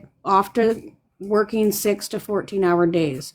Our days consisted primarily of labor, followed by unusual group sessions with no licensed counselors or therapists. Despite claiming to be a rehabilitation center, although the workday averaged 14 hours, our total time on floor, out of the dorm, and not preparing for bed was closer to 17 hours. We were allowed and strongly encouraged to speak our minds twice a week in what they called group. Each week we were required to drop slips into a box, essentially reporting others for discouraged behavior by listing their name, our own, and the alleged issue. These meetings created frustration and anger, with people often yelling over minor matters. The purpose of these sessions appeared to be enforcing conformity. If they did not report enough people, you were disciplined. Those reported were usually disciplined as well. They enforced a 4-chain communication system to ensure any peer correction was reported. This is only the tip of the iceberg regarding my experience with the Other Side Academy. It is important to understand that this is just a small representation of what the Rehabilitation Center stands for and what daily life looks like there. If you have questions about their punishments, you may try calling them, although you are unlikely to receive clear answers. How come, Blue, we didn't see these reviews when we looked the place up? So, do you want to answer? Yeah. Yeah. So, sorry about my dog. Oh my god, she's just a puppy. So they have a moving company and the reviews are being filtered because the moving company reviews are coming through there. So all those good reviews you see are because of the moving company. Yeah, because we did, like, I will say in Blue, I'll let Blue tell it himself when we extensively looked this place up. We even did like an aerial view over the property. Like we looked up everything. We even pulled up financials on this place. We pulled up everything we possibly could before Blue ever got on a flight to go there. Yeah, and go ahead, Blue, sorry. So another thing that I wanted to address, and I put it in my review, you guys can look at it too, is that I mentioned that I was gay to them, right? And I didn't Wait, understand real why. quick, sorry, but Anna just messaged the group chat, so she might be coming. Yeah, Anna can also speak for this too, but I also, when I told them that I was gay and I didn't understand why I was getting pulled up for talking to the women, and that I don't understand like why I'm getting pulled up for looking at the women. And again, you weren't allowed to talk to the women. And they were like, well, we don't care that you're gay, but you can't talk about it here. I wasn't allowed to be open about myself. That was strict for me as well. There's Anna right there. Hey, Anna. If you want to, can you give me a break and let Anna talk? Yeah, whatever you need to like get through this, but yeah. I'm glad that your hot-headed self calmed down to tell me about this, because that night when I asked you to box up in Megan's live, I asked, like I said, not to start drama or anything like that, but if this place was like that, I definitely needed to know, right? Because I don't want to be saying, oh yeah, I know someone that knows a place, that can get you help. Because I think, Blue, no matter what, we can fight like siblings all day and night long, but I'm pretty sure deep in your heart that I would never want to send somebody to a place like this. Great. I'm gonna let Anna talk, okay? Hi guys. Hey Anna. I just Hey, Anna. I just got here. I haven't heard most of the conversation for today. What's the convo so far? So they pretty much just want to know like what we talked about last night. And then I didn't see the live last night at all, Anna, and I'm OG Amber, and it's my ex-friend Sammy that what's the word I'm looking for? Advocates for this program highly. And that's how Blue got connected with it, is because, Sammy has always spoke good things about it. And I've never heard a bad thing about it. And so when I reached out to Sammy and I said, hey, Blue's having a tough time and needs a place. And Sammy's like, absolutely. She gave me the phone number. She called the person there. And they said, yep, give Blue the number right now. Have Blue call. I believe, and Blue can correct me if I'm wrong. It was pretty late at night when Blue called. I want to say it was like 11:30, 12 at night, my time. Yeah. And Blue talked to the guy on the phone and came back and, said that they were accepting him, or he was waiting to get a call back if they were going to accept him. Right. He got the call back and everything.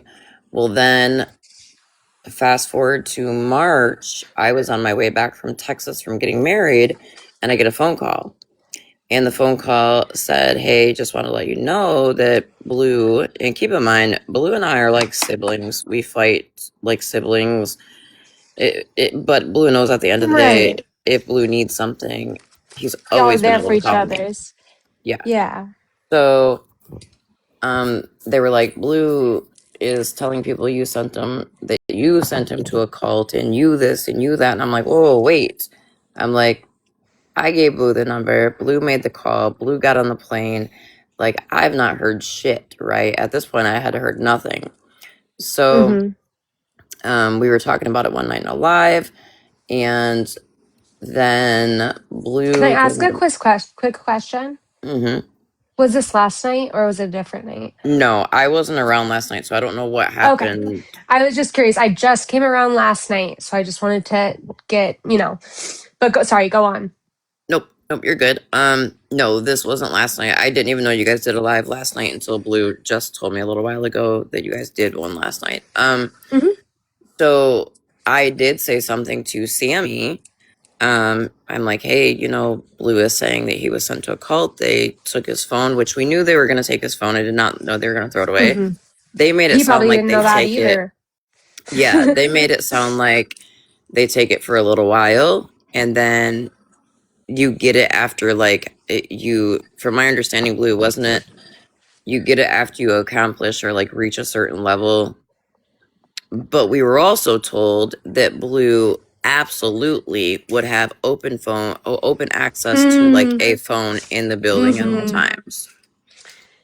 Yeah. So, See, Is Anna allowed to share like what she went through?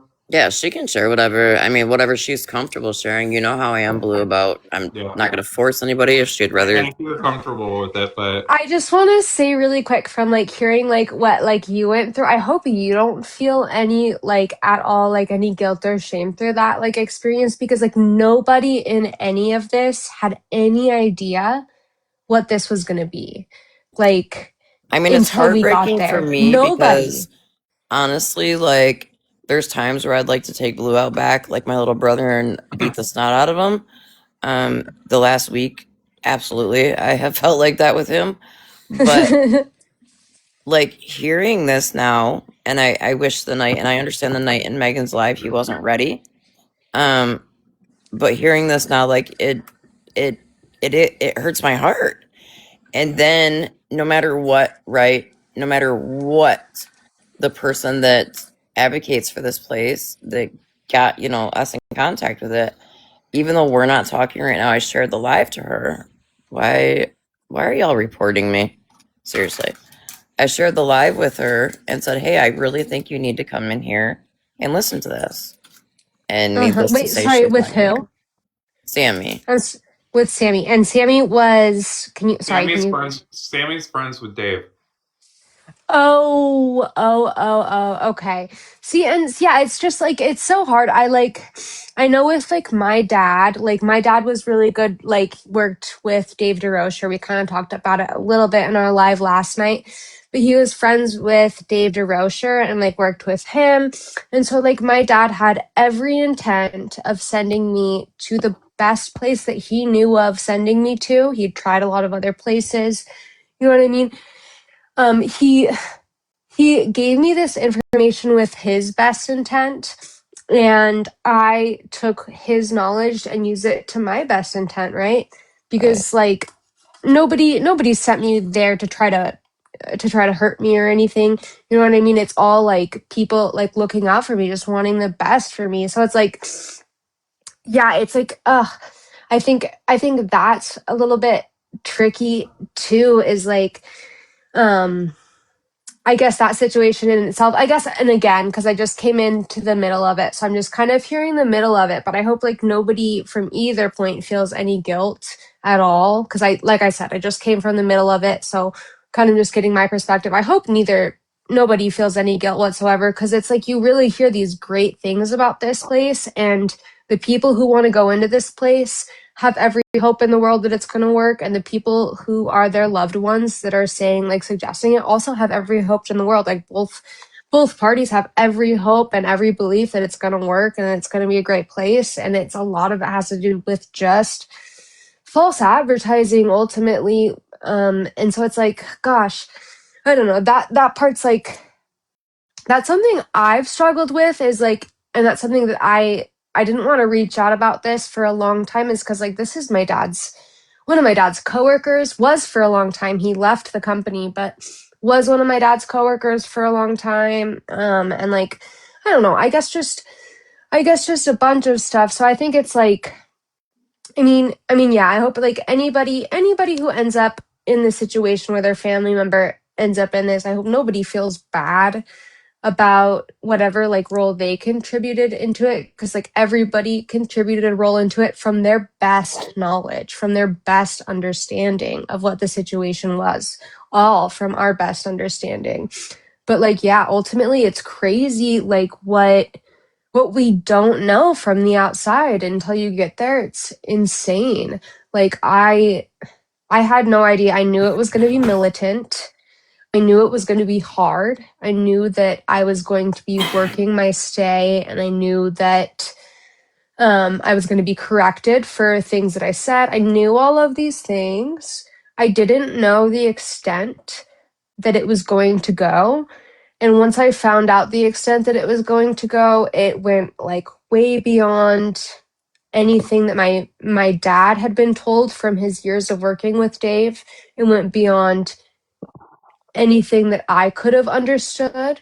And while me being in open communication with them for 4 days before I showed up, like, although I had that 4-day open communication where I asked so many questions, I could have had no idea what I was about to get myself into. And a lot of people weren't here for what you were sharing yesterday. Are you willing to share a little bit of what you shared yesterday? Yeah, do you have like a starting point you want me to start on, or just hit anywhere? Just hit anywhere. I mean, we kind of covered like the buzz hair, the throwing the phone away, the groups kind of like they just kind of want to hear your perspective because yeah. Yeah, so I guess, I mean, and I think this is something that's really overlooked a lot because it doesn't sound like a big deal, but I think, and personally, in my opinion, in the big picture, it is a really big deal. When we look at the statistics of this place, they advertise, and I think you sent it to me, Blue, and Yeah, I have the it. things. Let me put on green screen. Wait, yeah, wait, let me look. I think you. I have it right. I think I have it right here. Can I get the big box?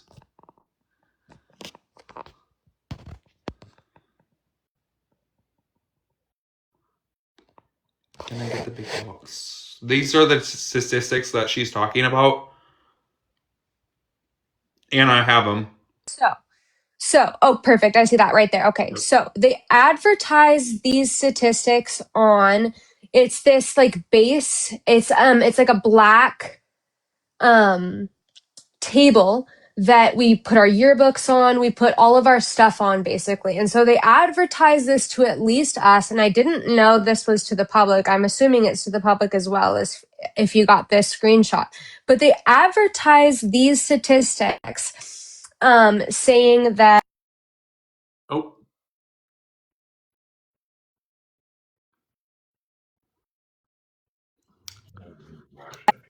Blue, can you guys hear me? read that? Yeah, we can hear you. You want me to read it? Yeah, I can't. Okay, good. I just can't wanted to make see sure. what it So says. yeah, sorry. Oh, I can't read it. Well, it says the odds you will live a DC life if you successfully complete the program. No, that's not what it says. I can't read this. Hold on. Katie, can you get the fuck up here? I need your help. Can I send it to you?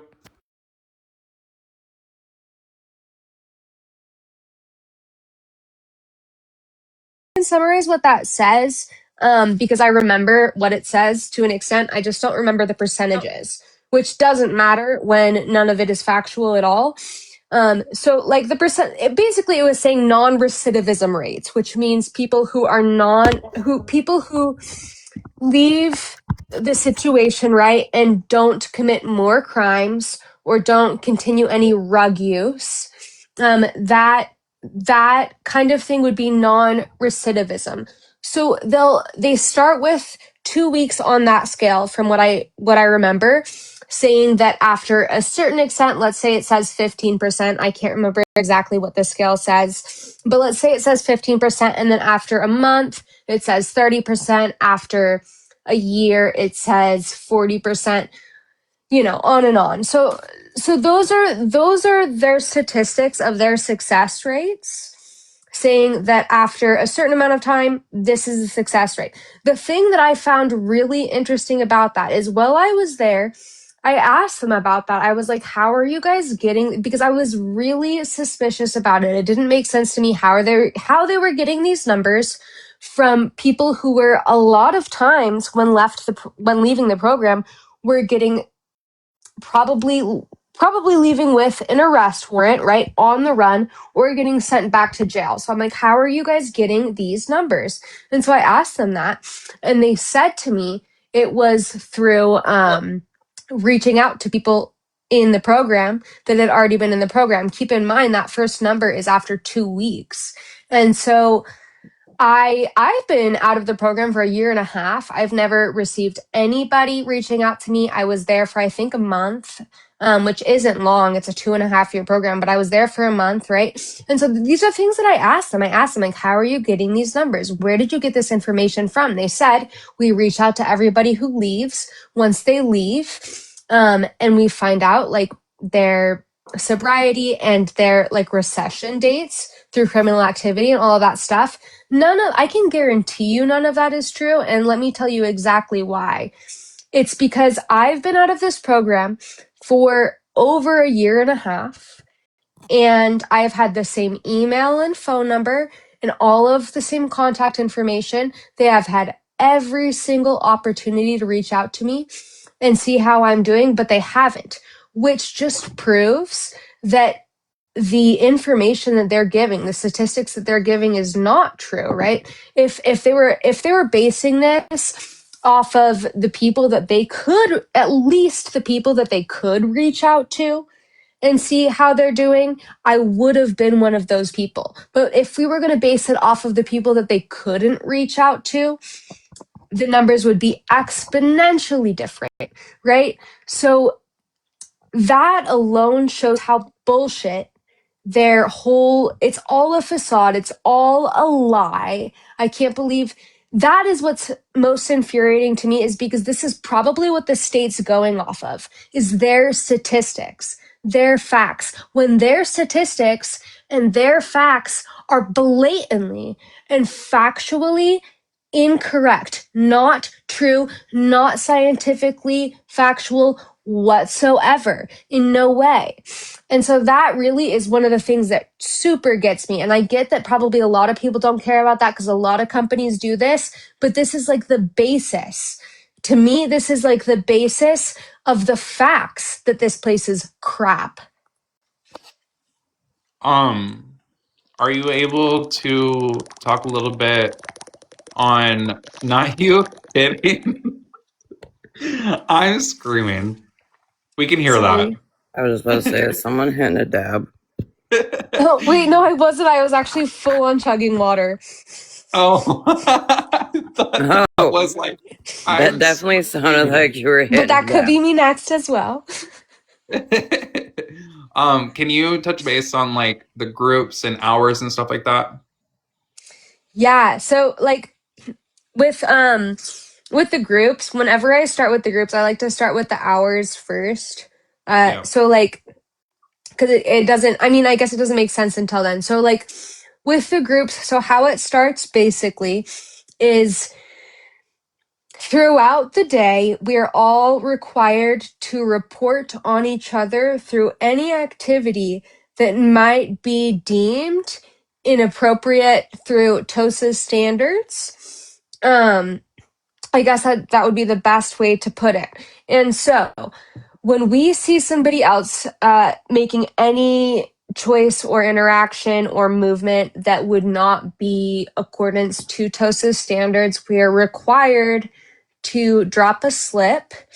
What a slip means is that we tell this person, hey, you're not supposed to be doing that. And then their only option to me saying that would be okay. And then after I've done that, I'm required to write down that I said that. And like everything that I just said is required. I have to do those things. If I don't do those things, I will also get in trouble. So, for example, this is what I like to describe the okay thing. Like, for example, if I was wearing flip-flops and somebody came up to me in the program and told me to tie my shoes, the only option that I would have is to say okay, right? If I didn't say okay, I would get in trouble. Okay, but then not do it, kind of like a okay and fuck off at the No, same you time. have to change the behavior. You can pretend to, you have to change it. So you would pretend to tie your flip flop, basically. If somebody came up to you and said you need to tie your shoe, and then you would say okay, and then you would pretend to tie your flip flop if you were wearing flip flops. And then that's how that situation would go. I would not Well, make yeah, it and long. that's just like the simplest of the version of just dropping a slip. That's before we even get to the group process. So that's how slips work. That's how, and so to get to group, everybody has to drop a slip, right? And that is required. Everybody does have to drop a slip. The only time I ever got in trouble the whole time I was there is because I did not drop enough slips. I didn't tell on enough people. And so once you get into the room, right, everybody has to drop a slip, and it's subcategorized based off of who dropped a slip on who, and then you're all put into this room, and there's usually about 4 or 5 different groups, and we all sit there. And so what happens is one person, and once you drop a slip as well, you do have to speak about the slip. If you don't speak about the slip, it doesn't count either. And so one person, right, will get the opportunity, and it is people fighting for this opportunity, because if you don't say something, then you could get hours as well. So each person is trying to tell on the next person. So one person comes into the room and they're like, let's say the name's Jeffrey, I'm dropping a slip on you because you put your rag in, like when you put your rag into the dirty thing, you did it too hard, and I didn't appreciate the way you did it. And I think that you did it out of anger, and I don't like what you're doing and how you express yourself and everything that you're doing with that specific behavior. And then everybody else goes around the room and raises their hand, and you're also encouraged and required to raise your hand to be called on. And a lot of times it's people like shouting to get their next hand raised, because nobody can speak their mind throughout the entire week besides this one opportunity. And so, oh, sorry, did you say something? Just real quick, because I see like new people coming in asking like to under like what's going on. So what's going on right now, just quick synopsis, is that Blue and Anna are speaking on their lived experience at this facility that they were supposed to be going to get help for their, say, addiction recovery and whatnot. Well, Do you want me to explain the group? So yeah, pretty much they're speaking on their experience with this place. I think that the groups they're pretty much like we sit there and we scream at each other, like she's saying. Like we circle around and like my first group that I got accused of liking another guy in the program, and they sat there and screamed at me. That was my first group that I got. Yeah. Can I ask, during these, did you guys have to sit in chairs or on the floor Indian style? In chairs. You actually couldn't sit if you can't sit on the floor. That would be a really big issue if you were. That would be a huge problem if you sat on the floor. I just and asked like the way because, you move. like Hope House that I was telling you about a minute ago, Blue. Like they did the same exact thing, but we weren't allowed to sit in chairs. We had to sit on the floor Indian style when it was being done. Yeah. That's really interesting. I think what was the place that you said? It's called Hope House in Michigan. It got shut down for the same Oh, stuff Hope that House. for the same stuff. It's reminding me of like Odyssey House too, like what we talked about yesterday. Yes. Yes, it is really, really reminding me of Odyssey House. Yeah. Yeah. Wait, Yeah, I we think. have an Odyssey House And too. what Yeah, Odyssey House kind of like they runs off the same wait, beliefs. Hope House has Odyssey.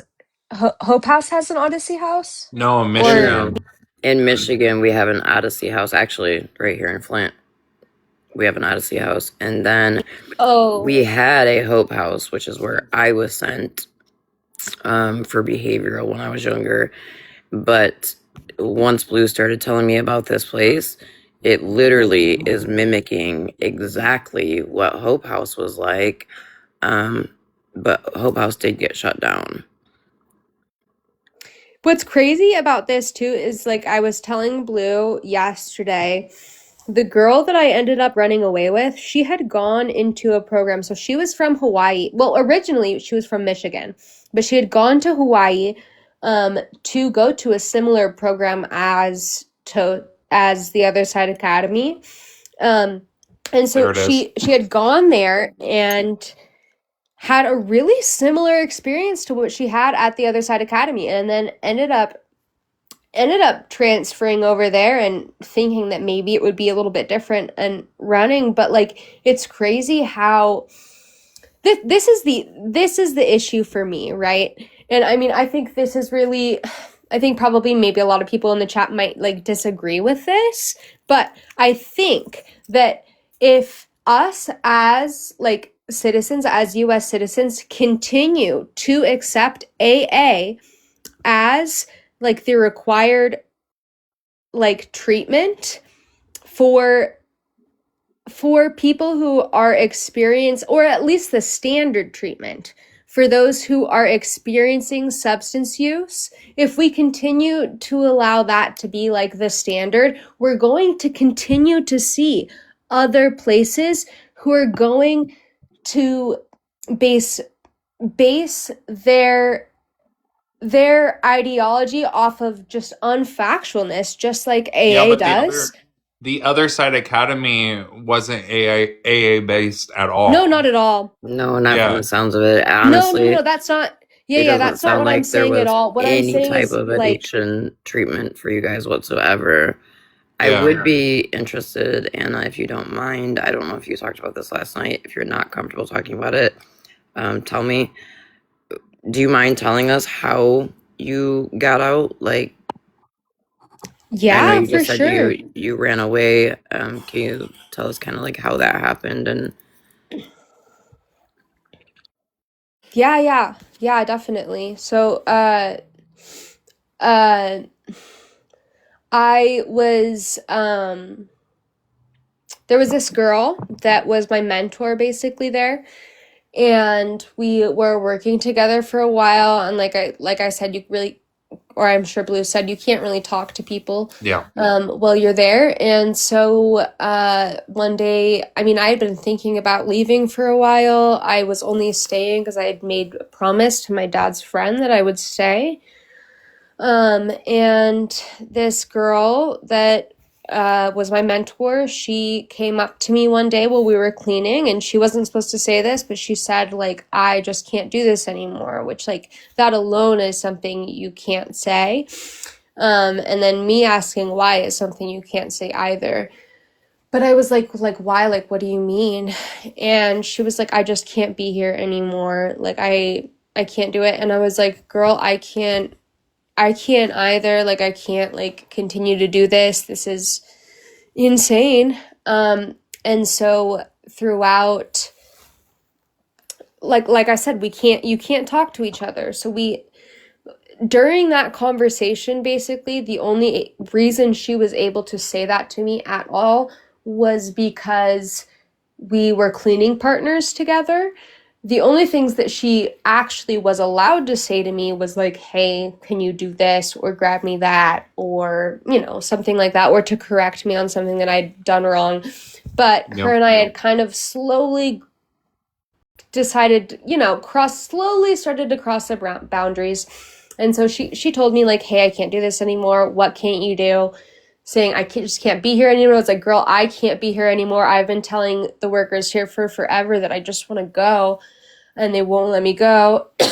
And so we made an escape. We planned an escape, and it took probably, I would say, like a week maybe for us to plan the escape, because we only get so much time. We're allowed to, well, not allowed, but where we could secretly talk. We would only get like, I mean, it really is secretly, because if anybody hears us whispering or just talking at all, we like you'll be in trouble, you know. So it really had to be very, very quiet what we were doing. But we planned out the escape. I got a call from my lawyer, and then one of the workers came and grabbed me so that I could take the call from my lawyer, which is crazy because I already had a warrant out for my arrest because they weren't doing their job. And so I took the call and I talked to my lawyer, and I was like, hey, like, this is like, he was like, hey, you're going to go to jail in 2 days. And I don't know if it's going to be for 2 days, and I don't know if it's going to be for a month, but like, this is the situation. And I don't think you should be at TOSA because this is not a good place for people to be at. And I was like, okay, all right. And after I got that call from my lawyer, that like was really all I needed to hear, is like, I shouldn't be here. You know what I mean? Like, I did this because I thought it was best for me. I thought it was best for my family. I thought that this was gonna change me, but ultimately, like, through enough brainwash, once I finally got a call from the outsider, I realized, oh my God, I've got to get out of here. So I took that call. Once we got off the call, I told Laura, who was the person who allowed me to take that call, one of the workers that, you know, answered the calls for me. I told her, like, I have to go outside. I can't breathe. She took me outside. I told her, yeah, I can't do this anymore. I'm done. And I had probably told them that about 7 or 8 times at that point. Finally, they were ready to let me go.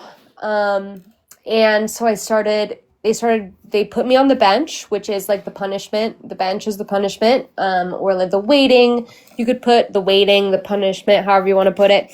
But Jen heard all of this going on through the walkie-talkie. She came running downstairs being like, what's going on? And I told her, like, girl, I gotta go. I'm going to jail.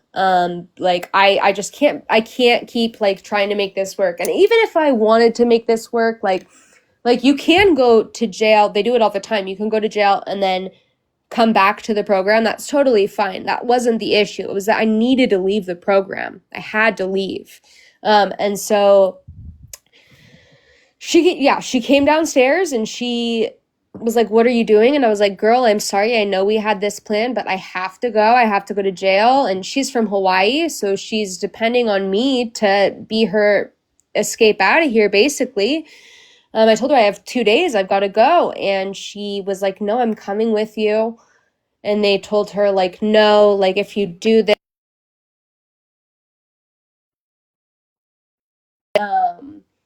and I told her, like, you have 30 minutes to meet me in the parking garage. I'm going to be waiting for you.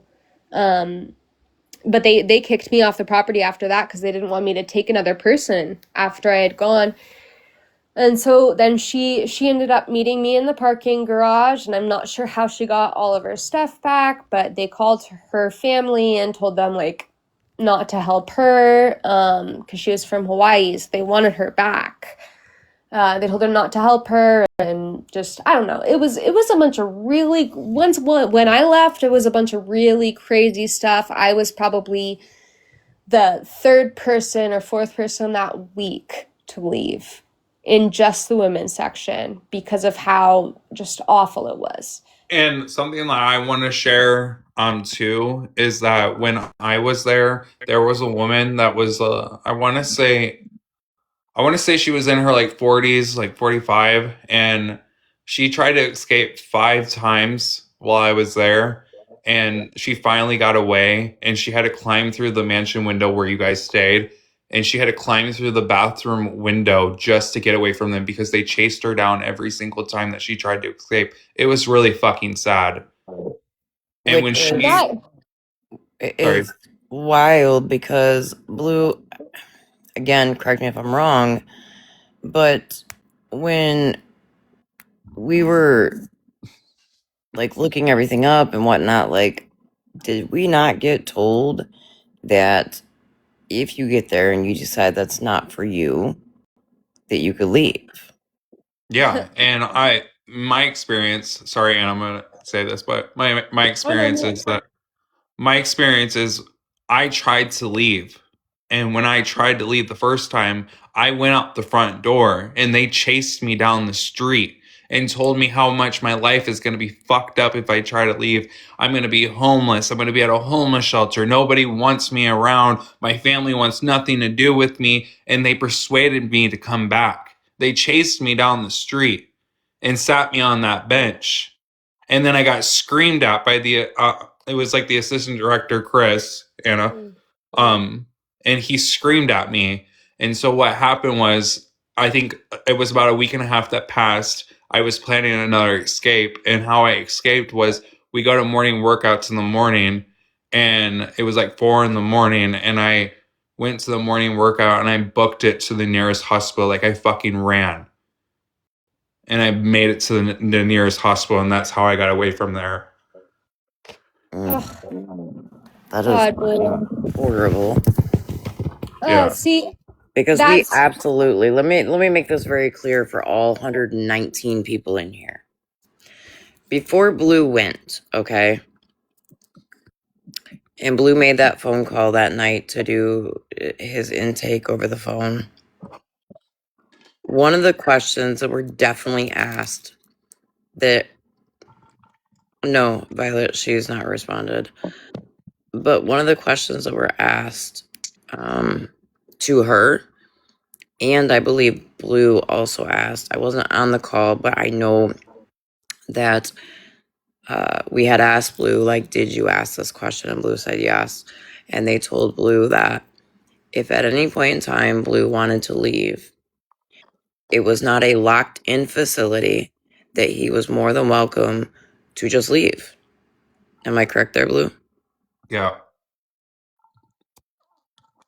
So never like, and I'll be honest, like the times that I did, ask for Sammy to check in on Blue, I was told that Blue was doing great. So I was rather shocked when I got the call saying what it had said. But then I didn't see Blue, like on the app. I didn't hear from Blue. And I figured if anything, Blue would have reached out to me, to tell me. I understand now why Blue didn't reach out to me to tell me. But we asked these things, and that's what got me pissed off right now. Not just hurt, but pissed, because we asked these things before Blue ever made the escape from the place that Blue was at. We asked all of this. We double checked, like dotted our I's, crossed our T's. We spent I could probably go back and look. I want to say it was a good better part of 6-7 hours digging into everything on this place that we could find. Kim, I don't know, but what I will say is when Blue made the comment to me the first time I seen Blue back on the app in Megan's live, and I asked Blue to take a box because I wanted to ask about the statement that was said to me. And I could tell Blue was pissed off, upset, hurt. I did then send a message to Sammy and said, look, we may not be talking right now, but this is what was said. I think you need to find out, more information. I figured maybe at that point she would reach out to Blue. If you don't want to talk to me, I don't give a fuck. But you should definitely reach out to Blue and find out what's what. Then tonight, when this started, and Blue just kind of got a little bit of it out, I asked Blue first, like, hey, does Sammy know any of this? And Blue said no, that Blue's not spoke with Sammy. I absolutely did. I mean, I can go screenshot it right now and show you guys. I sent her the live to invite her in here. No, Monty, absolutely not. And I think Blue knows that as well. I hate to cut this short too, because I'm about to fall asleep. I'm tired. Oh, you're good. Yeah. It's almost 2 here or 1:30 here, but I mean, we can continue this conversation at a later date. Tomorrow I will not be on TikTok. It's Mother's Day. I will be spending with my family and my kids. My Happy husband, but Mother's Day! Yeah, happy Mother's Day, everybody. Happy Mother's Day, everybody. Well, I'm glad that we're able to have this conversation. Anna, again, thank you for coming up here. Yes, it's nice to hear from anytime. you. It's nice to hear from you and have somebody that went through it with me. So it's nice.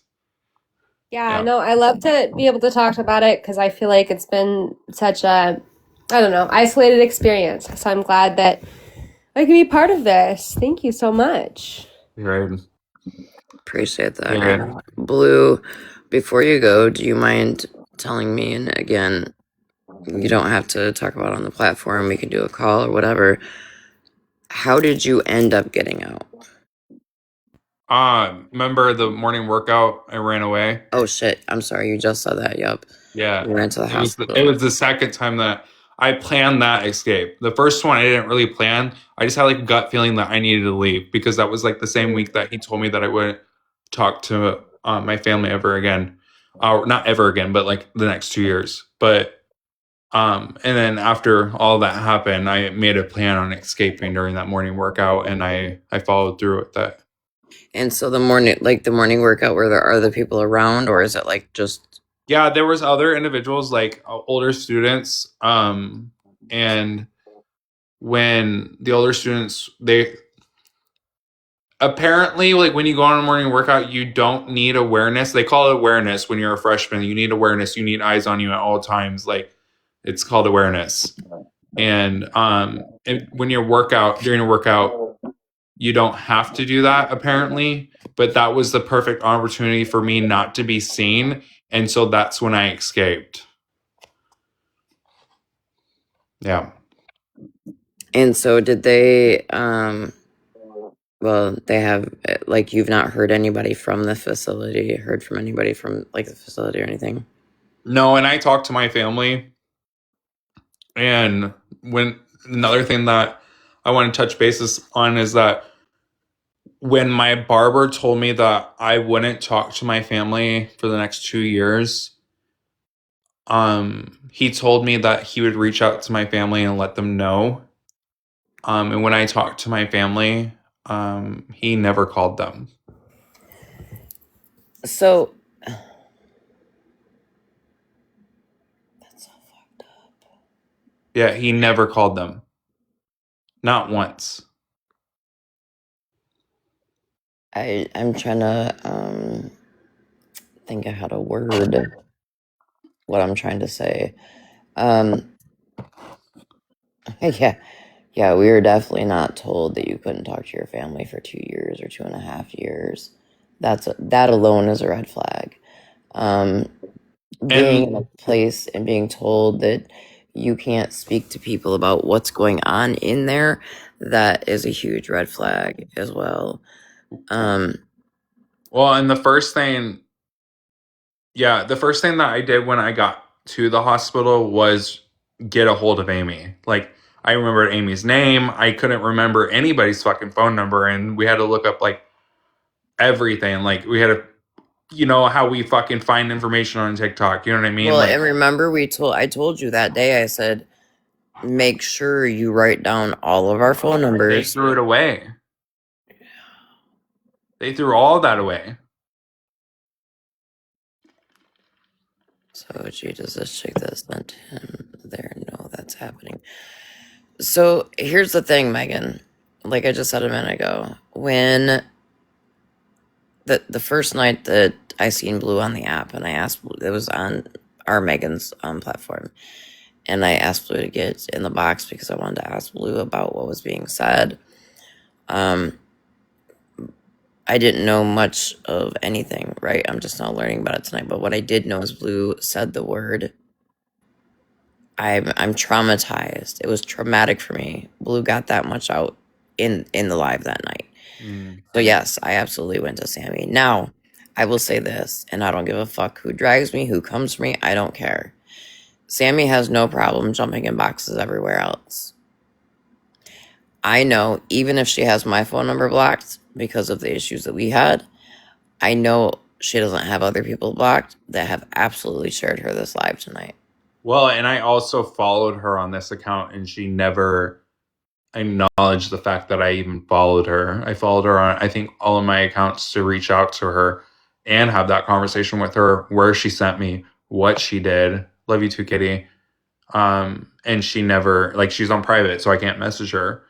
So she knows that I'm around. Well, yeah, that's okay. So I had thought, like I said, you were being a shithead the last few days, so of course people were like screenshotting shit and sending it to me. And I think one of the things, or maybe it was our messages. Did you say something in our messages about Sammy? I can't remember. Somewhere along the last couple of days of you being a shithead, Sammy's name was brought up. And so that's why, because you said something like, do you think she'll have your side? And I'm like, huh? Like, and you Sorry, said I'm something. like, I just started crying. And you were like, No, I'm talking about right now. Oh. Whew. Yeah, the call with Katie and the call with Amy, like, broke my heart. Yeah. I don't think any of us, Blue, and let me make this very clear. I'm not a fan of Amy and I'm not a fan of Sarah. But I don't think any of us would have helped you get there or supported you going there had we known any of this. You know? I know. Do I But think you know that I love Amy and Sarah. No, I know you do. And that's why I said I don't. I know that's your people. Yeah. But during that time when like we were all in that Discord, you know, talking and getting everything set up for you to go, I wish we would have had some inkling of something, you know. And it's crazy that with the amount of research we did on that place that we didn't find shit on it, like nothing negative on it. And I will openly say I find it fucked. And I seen someone say a few minutes ago, well, it's Mother's Day weekend. Do you think she's busy with her family? Possibly. But I can tell you the other night when Blue and I were in Megan's live, it wasn't Mother's Day. And I can tell you any other time, Sammy's ass is, you know, gets text and she comes right in alive. I'm sorry, not sorry. I just don't buy it. And I do. I want answers. Does she know? Does she know what's going on at this place or does she not know? And if she doesn't know, then she needs to know so she can stop recommending it to people. Hey, they are on Teacup. Never mind. Hold on, I'll wait. Yeah, I was messaging someone. Blue, so I am very sorry for what you have been through, but you know that out of every story that happens, we always rise like a phoenix out of it, correct? Well, yeah, I know. So even though you had to go through it, you're going to keep the next person from going through it by telling the story, by getting it out there. So while I'm sorry that you had to go through it, you're going to save the next son and daughter and mom and dad and everything. So don't stop fighting. And I'm very proud of you. And I'm very proud of this conversation that the two of y'all have had tonight. I'm just very proud of this whole situation. Thank you. I love Leslie's mom advice. I'm going to tell you this, Blue. So when I went to Hope House, they had a lot of the same things, right? Like we couldn't tell what was happening there.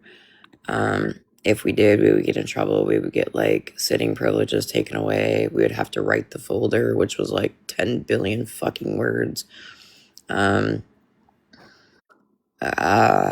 It was a lot. Same thing. We'd have to sit in a circle while the peers just screamed in your face. I remember one girl's mother passed away at the time that she was in the home. And because she was caught crying in the middle of the night and woke another resident up, they handcuffed her to a chair and made everybody scream at her. And because I didn't scream and I wouldn't scream at her, I got in more trouble. So the only difference that I'm so far catching of what you've told and Anna's told so far tonight is we did get phone privileges, right? You had a designated phone day to call your family, okay? And you couldn't be on that phone alone. You had a peer sitting next to you, but you also had a staff member in the office on the phone. I don't know how many residents this place had, but the place that I was at, there was only a max of 10 girls at all times. So I remember going to a court hearing, and as you know, my mom lives with me, so we talk about this quite often, and it does help. And I still, to this day, at the age of 44, still talk to my therapist about what I went through there. I had a court hearing coming up, and I knew one way or another I was going to find a way to let my parents know what was going on. The court hearing came up, and both my mom and my dad were divorced.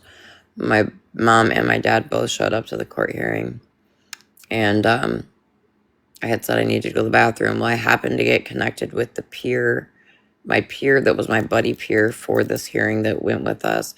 She was also trying to figure out a way to tell her parents what was going on. So we waited for my dad to get up and leave the courtroom, and we said we had to go to the bathroom, and so they sent us buddy peers together, her and I still talk to her to this day. And we got my dad into the hallway. Now keep in mind, you can't stop walking. Like, your ass better keep walking to that bathroom and don't stop. So as we're walking past my dad and telling him there's problems, call 911. It literally took my dad all of maybe 48 hours to start fucking flipping rocks in that damn city for answers. And I shit you not, it was probably less than 7 days where they were quote unquote big bird releasing me. That's where you didn't graduate the program. They more or less kick you out, which I didn't give a fuck what they did. I didn't need a fucking graduation. I just wanted to get the fuck out of there. But right before I finally got out, I remember going through, back then there was still VHS tapes, and I had to stay home with a girl one day because she had ran away. And when a girl runs away at this facility, all the girls get punished. So I had to clean like the entertainment center, and there was a VHS tape, and it wasn't labeled, so I didn't know what it was, so I didn't know where to organize it. And I put it in. It was a recording of the day that they handcuffed that girl to the chair and had everybody scream at her.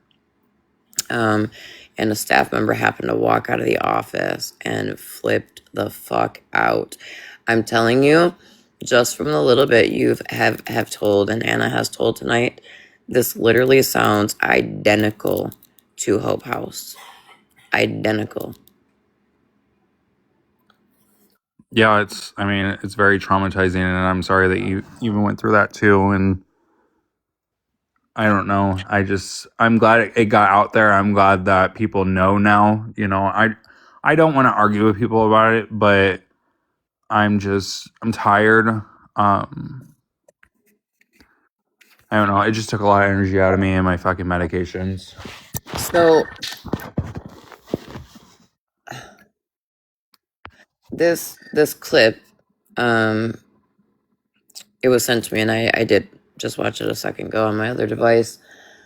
I'm very confused because this clip is making this place sound like it's a good place. Or am I missing something in this clip? Yeah, it's a documentary, and it's showing how good the place is. Of course, they're going to show all the good things, but they're not showing how we scream at each other. They're not showing people doing hours. They're not showing people that they're locked out of their rooms until 10 o'clock at night and they can't be going in the rooms at all, period. They're not showing that the fact that they don't allow them to talk to their family members. They don't show any of that in the documentary. They only show the good stuff. Have you thought about reaching out to like the news or attorney or I have someone that reached out to me. Okay. Yeah. And it might be best not to say too much on the platform. Yeah, I'm not going to say too much about it. Yeah. Yeah. Yeah, because I tell you what, and I recall somebody saying, and correct me if I'm wrong, that this place is 100% voluntarily. Like, you would never be forced to stay, and you could always, leave if you wanted. The doors aren't locked. You could walk right out the front door. This is all, and I think it's very important for people to understand, this is all shit that we definitely asked. We made sure to ask. Sorry. No, you're good. Yeah, I know. This is all shit. But we can continue this conversation another time too. I do want to get going to bed. I appreciate you giving me the time of day. AK, I appreciate you keeping your platform open. I can honestly say I was fucking nervous about letting you up. I think it was good. I feel good talking about it. Last night, I felt good talking about it. It is definitely draining. But I'm open to another conversation. I just want to get some sleep right now. Yeah, I completely understand that. I don't know why you were nervous. I was like, let blew up. Well, I didn't know. I mean, yeah, but I'm gonna get down. Thank you again for the conversation. Yeah, absolutely. Thank you for actually, shedding some light and telling me what's truly going on there. Because I sure as hell don't want to be like, hey, yeah, reach out to so and so. It's a great program when it's fucking not. Yeah, and it's the fact that Sammy's not responding to anybody, like, it's a red flag on its own. Like, yeah. I would like to think, because I do believe that Sammy has a good heart. I would like to think that she doesn't know what's going on in there. Like she said, I will say she said, like, she doesn't go there. Yeah, so she doesn't see.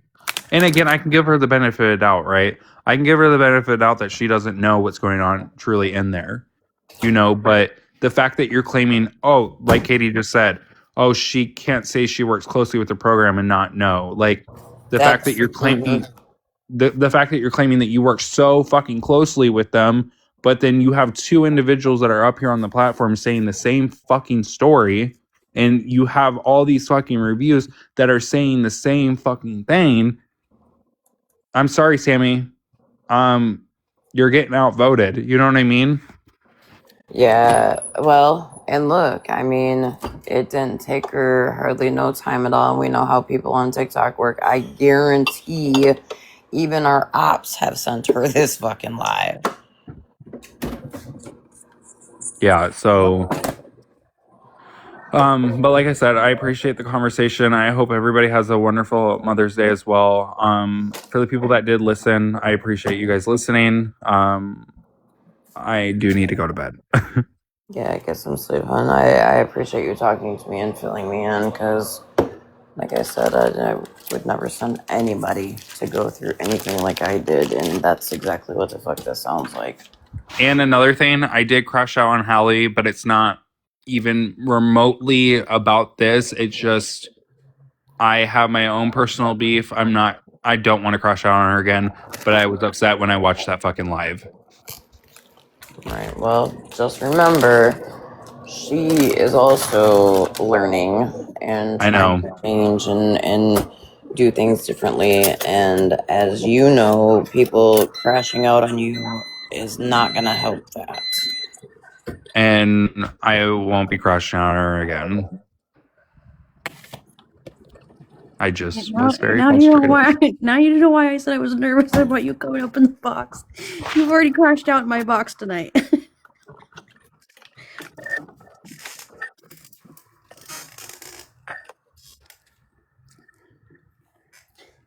Yeah, but I'm gonna go to bed. Thank you everybody for talking to me.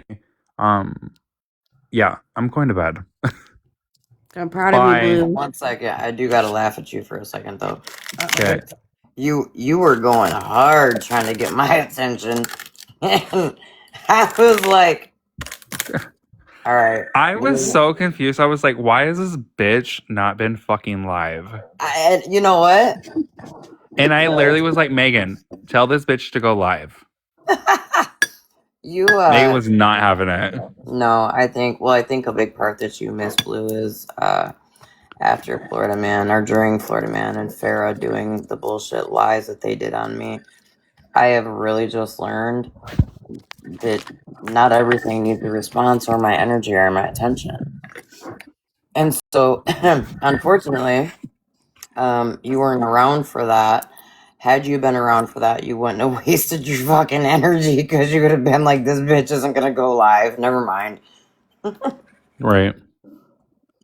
But I will say, when you reached out to me in my inbox, I would have had a very full, productive conversation with you had your little ass went about it a different way. I called her a whack ass bitch. Yeah, I called him several kinds of bitches. All right, I really need to go to bed. Go to bed. Blue, go All to right, bed. bye. Bye. I will say that Blue and I definitely fight like siblings. He definitely reminds me of my brother. Him and my brother are a lot alike. And I knew, like, you guys hear him? I was wondering why this bitch wouldn't go live. Because I knew. In fact, didn't I tell you, AK, like, I know Blue just wants me to go live so he can get some attention. You thought about it at one point, and then you're like, nah, I'm not gonna do No, that. remember I was going to make a post. I started typing a post and I deleted it. I'm like, nah, I ain't even going to give him that. So what else did I miss tonight?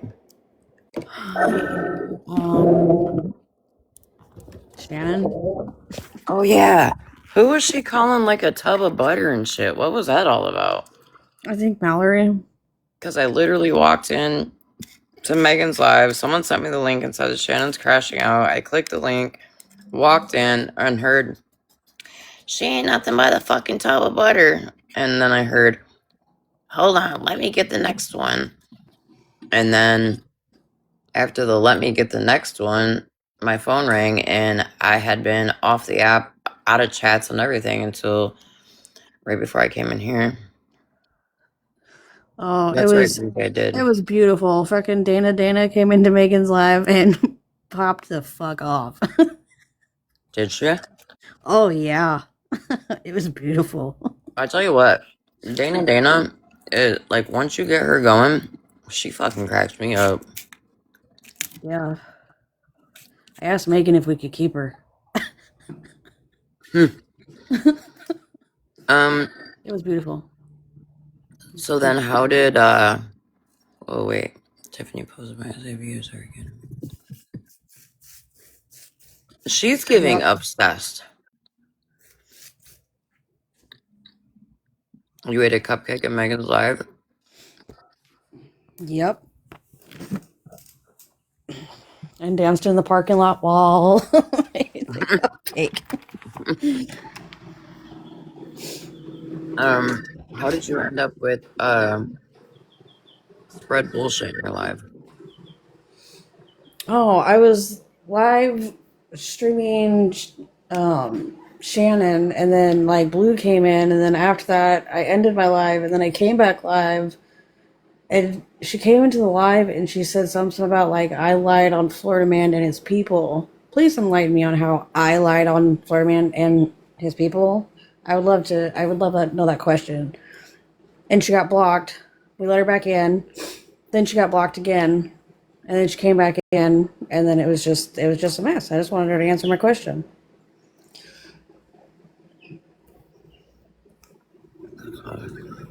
Found out. Wait. Where have I lived? Oh, Megan told you about that? Yes. Everybody Yep. remember to tell your moms, the woman that raised you, took care of you, happy Mother's Day, and also very important, just make sure to send a happy Mother's Day up in heaven to Kimberly, the great victim of Tech's husband. Yes.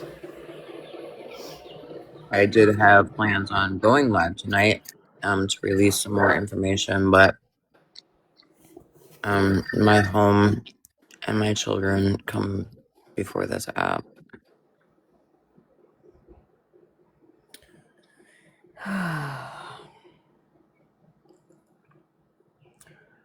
All right. Well, I better go to bed because it's past my bedtime, and I got to be up at 5 for work.